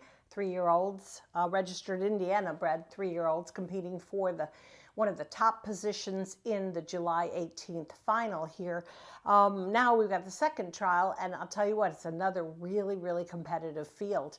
So let's go to the paddock and take a look, and my top choice is going to be number 5, Rockin' the Beach. Won the $360,000 Miss Roxy Little Futurity. That's a grade 3 last October. For breeder owner Jeff Sheets, he was in tears. Trainer Tim Eggleston and his crew were in tears. And I think Rolando Pena might have been, but he's been there before. He won the race the year before with the Red-Headed Beach, so he's no stranger to winning those grade 3 quarter horse finals. This horse is just good. I mean, there's no, qualified, ran second in the Gordon Mobley Futurity last year as a 2-year-old, already came back as a 3-year-old, qualified for the Harley Green Derby and ran second. That final took place on May 30th. He's just a quality runner. And that team, that connections, I mean, Tim Eggleston has been on fire this season. It's 18 wins to date, multiple qualifiers in all of the stakes that we're going to see on July 18th, both futurities. I mean, he's just a quality horseman with a fantastic team. That's all there is to it. All right, let's go next to number 1, and that's CVB Dynamic, another success story for Campos Family Ventures, who has been the leading quarter horse owner for the past 2 seasons and standing at the top again in 2026. Bobby Cox, who is a tremendously successful breeder, he has an operation in Louisiana and also in Indiana, and he bred this son of Freight Train B out of an FDD Dynasty mare. 5 starts last year, no wins in the 2-year-old season until his very last start, and that took place in November and finally broke the maiden. But what impressed me is he came back in his first start this year off the layoff, and he won a $19,005 allowance. This is Claudio Barazza at his finest. Well, I mean, it's hard to see him not be at his finest because he's great with his 2-year-olds and now obviously 3-year-olds as well. I like this horse. Not all juveniles are primed for their 2-year-old season. They're, some of them need a little more maturity and experience. This horse fits into that category. So that's CVB Dynamic, breaking from the rail. And I'll round up my top 3 with number 6, TW No Beach Secrets. Very good 2-year-old season for trainer Natasha Perez. Qualified for the Gordon Mobley Futurity, the QHRAI Stallion Service Auction Consolation, and then ran 3rd to Rockin' the Beach in the Miss Roxy Little Futurity. When we're talking about teams to watch this season at Horseshoe Indianapolis, you can't find, it's one of the top 2 or 3 teams where you combine Tom Wiley, who's an owner breeder, and Natasha Perez and Diego Bocanegra. I mean, they're just amazing. This Tom bred this horse, Escondido Beach, out of a Dash for Cash mare. It's a confident team. I know that for a fact because Tom has told me that he told Natasha he wants to be part of the decision making, but then he trusts her completely the way she trains and conditions the horses. What can you ask for? Nothing more than that. All right, so we're going 5, 1, 6 in our second trial, and we will be back with the third and final trial for the Blue River Derby shortly.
Here they come.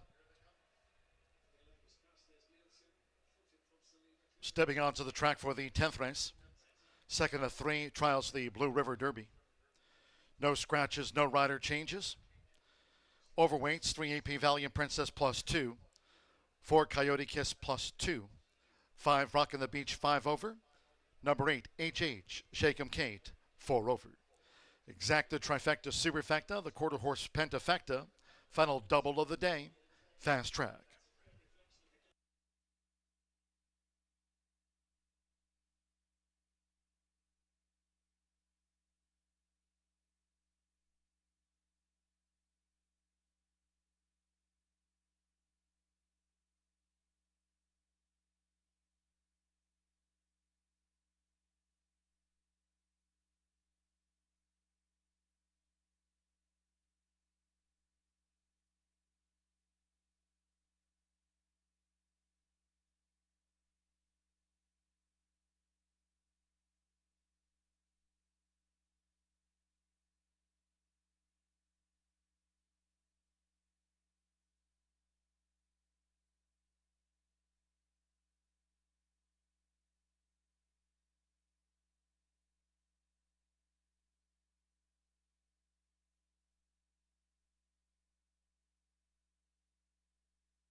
The horses have reached the starting gate.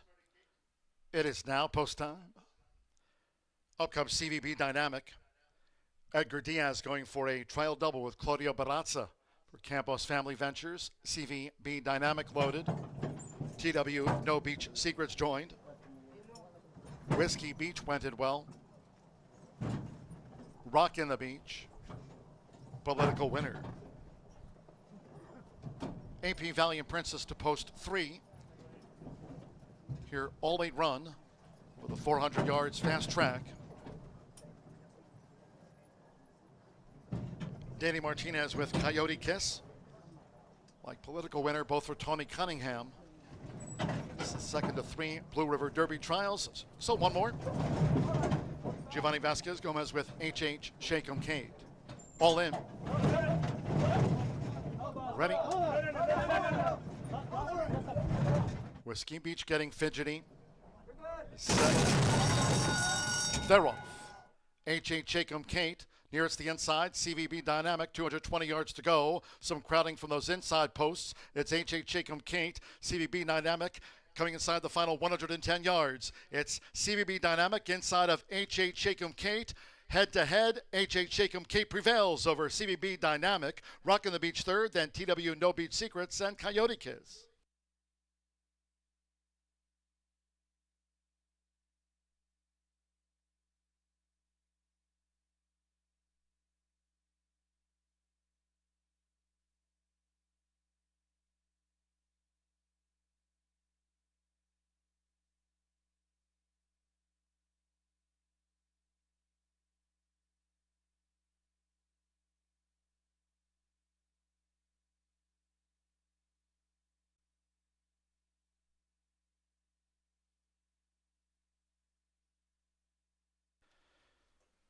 Eight, 1, 5, and then a photo for fourth. Stand by for the fifth. Number 8, HH Shake 'em Kate, 6-1 first over 1. CVB Dynamic, 7-2 second. Even money on 5. Rockin' the Beach third. Fourth, that's very close up to the judges for fourth and fifth. Political winner with Whiskey Beach, and we trail back to AP Valiant Princess after the 400 yards. Giovanni Vasquez Gomez for Jesse Vasquez. A second Escondido Beach filly taking out to trial for the Blue River Derby here tonight.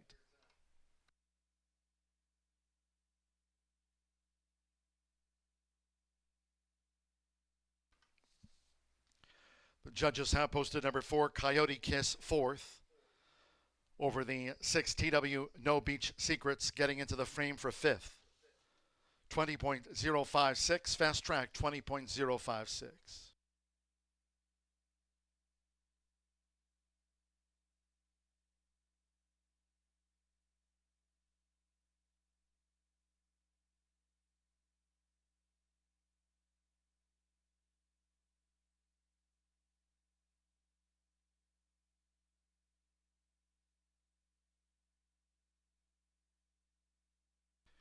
Ladies and gentlemen, may I have your attention, please? There have been multiple jockey objections lodged here in the second Blue River Derby trial. First objection, Rolanda Pina on 5, Rockin' the Beach has claimed foul against Edgar Diaz on 1, CVB Dynamic, and also has claimed foul against Giovanni Vasquez Gomez on 8, HH Shake 'em Kate. Rider the 5 is claimed against the 1 and 8, that for the stewards to decide. In addition to that foul claim, Eduardo Luna Diaz on 2, Whiskey Beach, claims foul against Edgar Diaz on the 1, CVB Dynamic.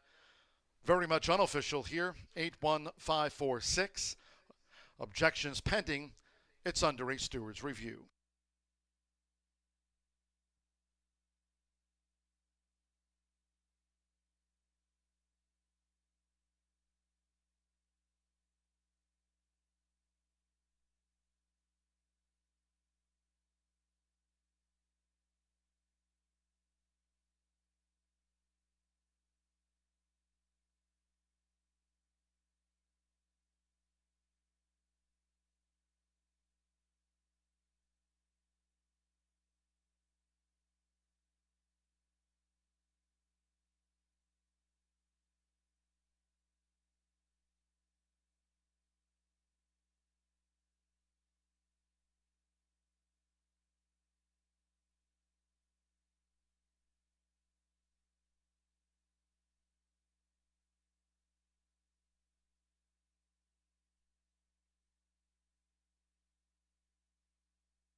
Ladies and gentlemen, your attention, please. After the steward's review, the foul claims lodged by the rider of the 5 against the 1 and the winner, the 8, have been disallowed. However, there was a claim of foul that's been upheld by the stewards.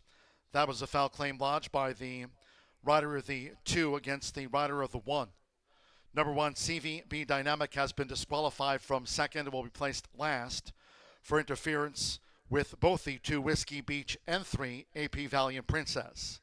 Number 1, CVB Dynamic, has been disqualified from second and will be placed last for interference with the 2 and 3.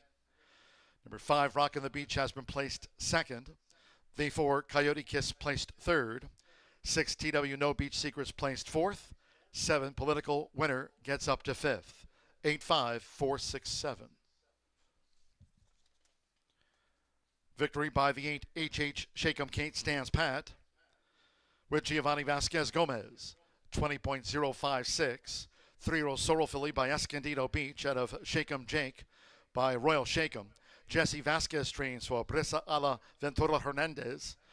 Horseshoe Indianapolis congratulates the winning connections of HH Shake'em Kate. Wins her trial for the Blue River Derby in a time of 20.056.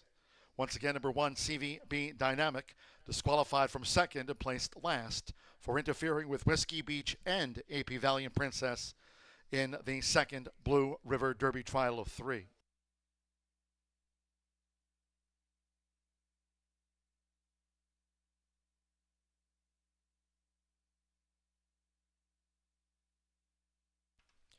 Horses in the paddock for race 11. Scratch the 2, Vikina. 2, Vikina has been scratched. Overweight's 1, he's a classy Cowboy, +2.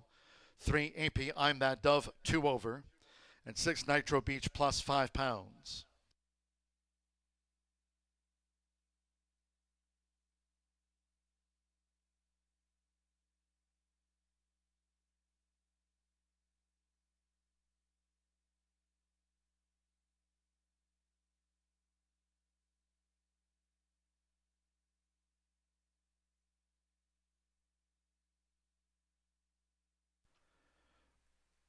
Race 10 official.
Getting fidgety. They're off. H.H. Shake'em Kate nearest the inside. CVB Dynamic, 220 yards to go. Some crowding from those inside posts. It's H.H. Shake'em Kate. CVB Dynamic coming inside the final 110 yards. It's CVB Dynamic inside of H.H. Shake'em Kate. Head to head, H.H. Shake'em Kate prevails over CVB Dynamic. Rock on the Beach third, then TW getting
The horses stepping onto the track for race 11. Closing out the card with the third and final trial for the Blue River Derby. Over the 400 yards, fast track. Here's scratch 2, Vikina. Scratch the number 2. Overweights. 1, he's a classic cowboy plus 2 pounds. 3 IP, I'm that Dove 2 over. 6 Nitro Beach plus 5 pounds. Exacta, Trifecta, Superfecta, and the 10-cent quarter horse Pentafecta featured to wrap up the card.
.056 seconds, the top time after 2 trials here tonight for the Blue River Derby, taken by H.H. Shakem Kate with Giovanni Vasquez Gomez.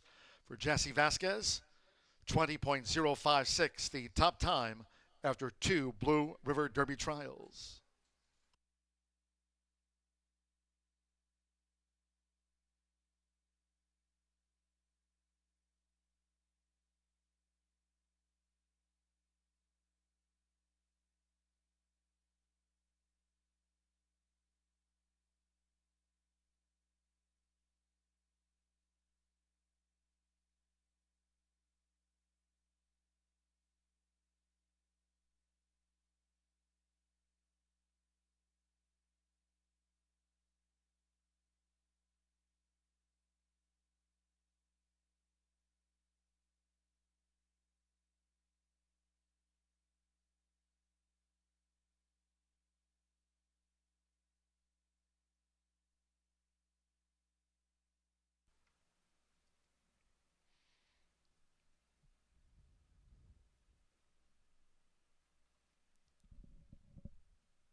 The horses have reached the starting gate.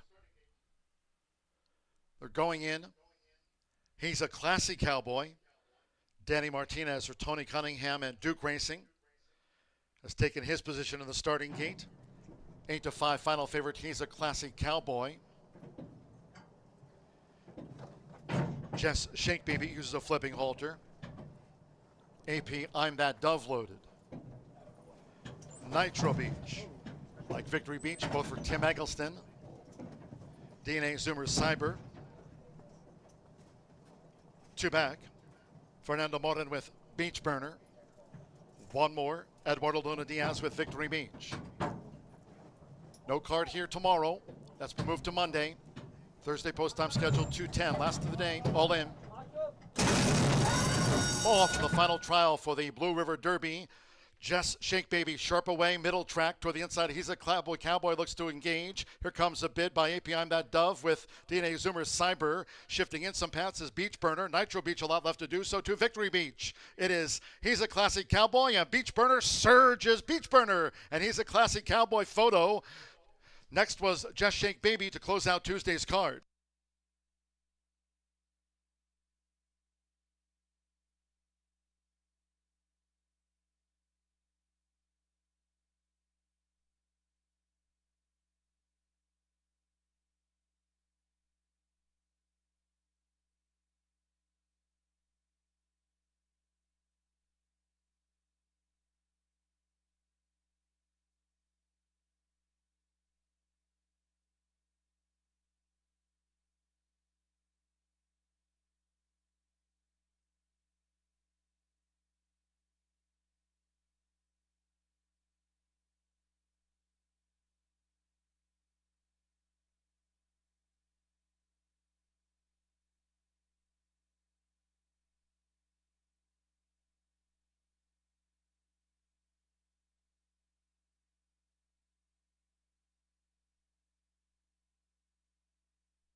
Photo finish. We're standing by for the final verdict in from the judges. He's a Classic Cowboy, was 5-2 at the off. First, number 7, Beach Burner, 3-2, did not miss by much. Good response from He's a Classic Cowboy under Danny Martinez for Tony Cunningham, a Duke Racing win. 1 beats 7. 5, Just Shake Baby was third. 6, Nitro Beach fourth. And 3, AP I'm That Dove was fifth. 1-7-5-6-3, 20.160 seconds. Fast track, 20.160 clocked. He's a Classic Cowboy.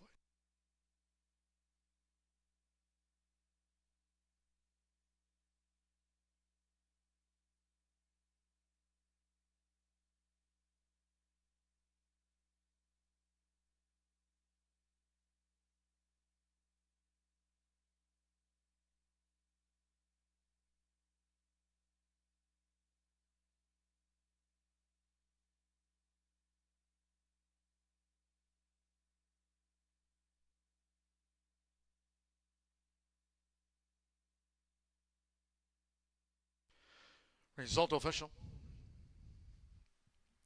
1-7 exacta, 32.60, 50-cent trifecta, 175. Paid $89.20. The 8-1 double paid $109.80. 10-cent superfecta, 107.56. Returned $69.43. Nitro Beach was fourth.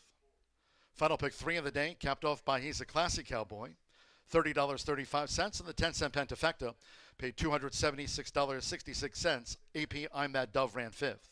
Here's one. He's a Classic Cowboy with Danny Martinez. 3-year-old Brown gelding by Flying Cowboy 1-2-3. Out of the Brookstone Bay Mare. She's a Classy Bay. Tony Cunningham trains for Duke Racing LLC. Horseshoe Indianapolis congratulates the winning connections of He's a Classic Cowboy. Takes his trial for the Blue Ribbon Derby in 20.160 seconds. Final trial for the Blue River Derby tonight.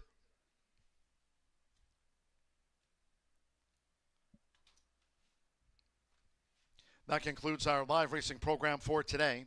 We thank all that joined us here on track, and cheers to all who tuned in. Once again, there'll be no live racing here tomorrow due to the heat expected. The Wednesday card has been canceled and will be moved to Monday, July the 6th. That to start off Indiana Derby week. No racing here tomorrow. Thursday schedule post time at 2:10. Don't forget, no live racing scheduled on Friday and Saturday. Celebrate the 4th of July. America 250 with us here. 4th of July post time this Saturday from noon. And then once again, Wednesday's card has been moved to Monday, July the 6th. That to start off Indiana Derby week. Until next time, for all of us here at Horseshoe Indianapolis, it's been my pleasure today from the broadcast booth. For now, track announcer John G. Dooley saying good night.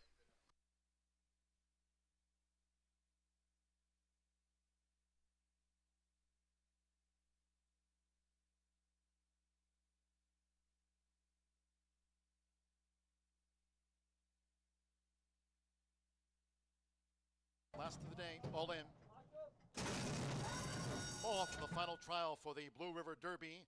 Just Shake Baby sharp away, middle track toward the inside. He's a Cowboy, looks to engage. Here comes a bid by AP I'm That Dove with DNA Zoomer Cyber. Shifting in some passes, Beach Burner. Nitro Beach, a lot left to do so to Victory Beach. It is He's a Classic Cowboy, and Beach Burner surges Beach Burner. And He's a Classic Cowboy photo.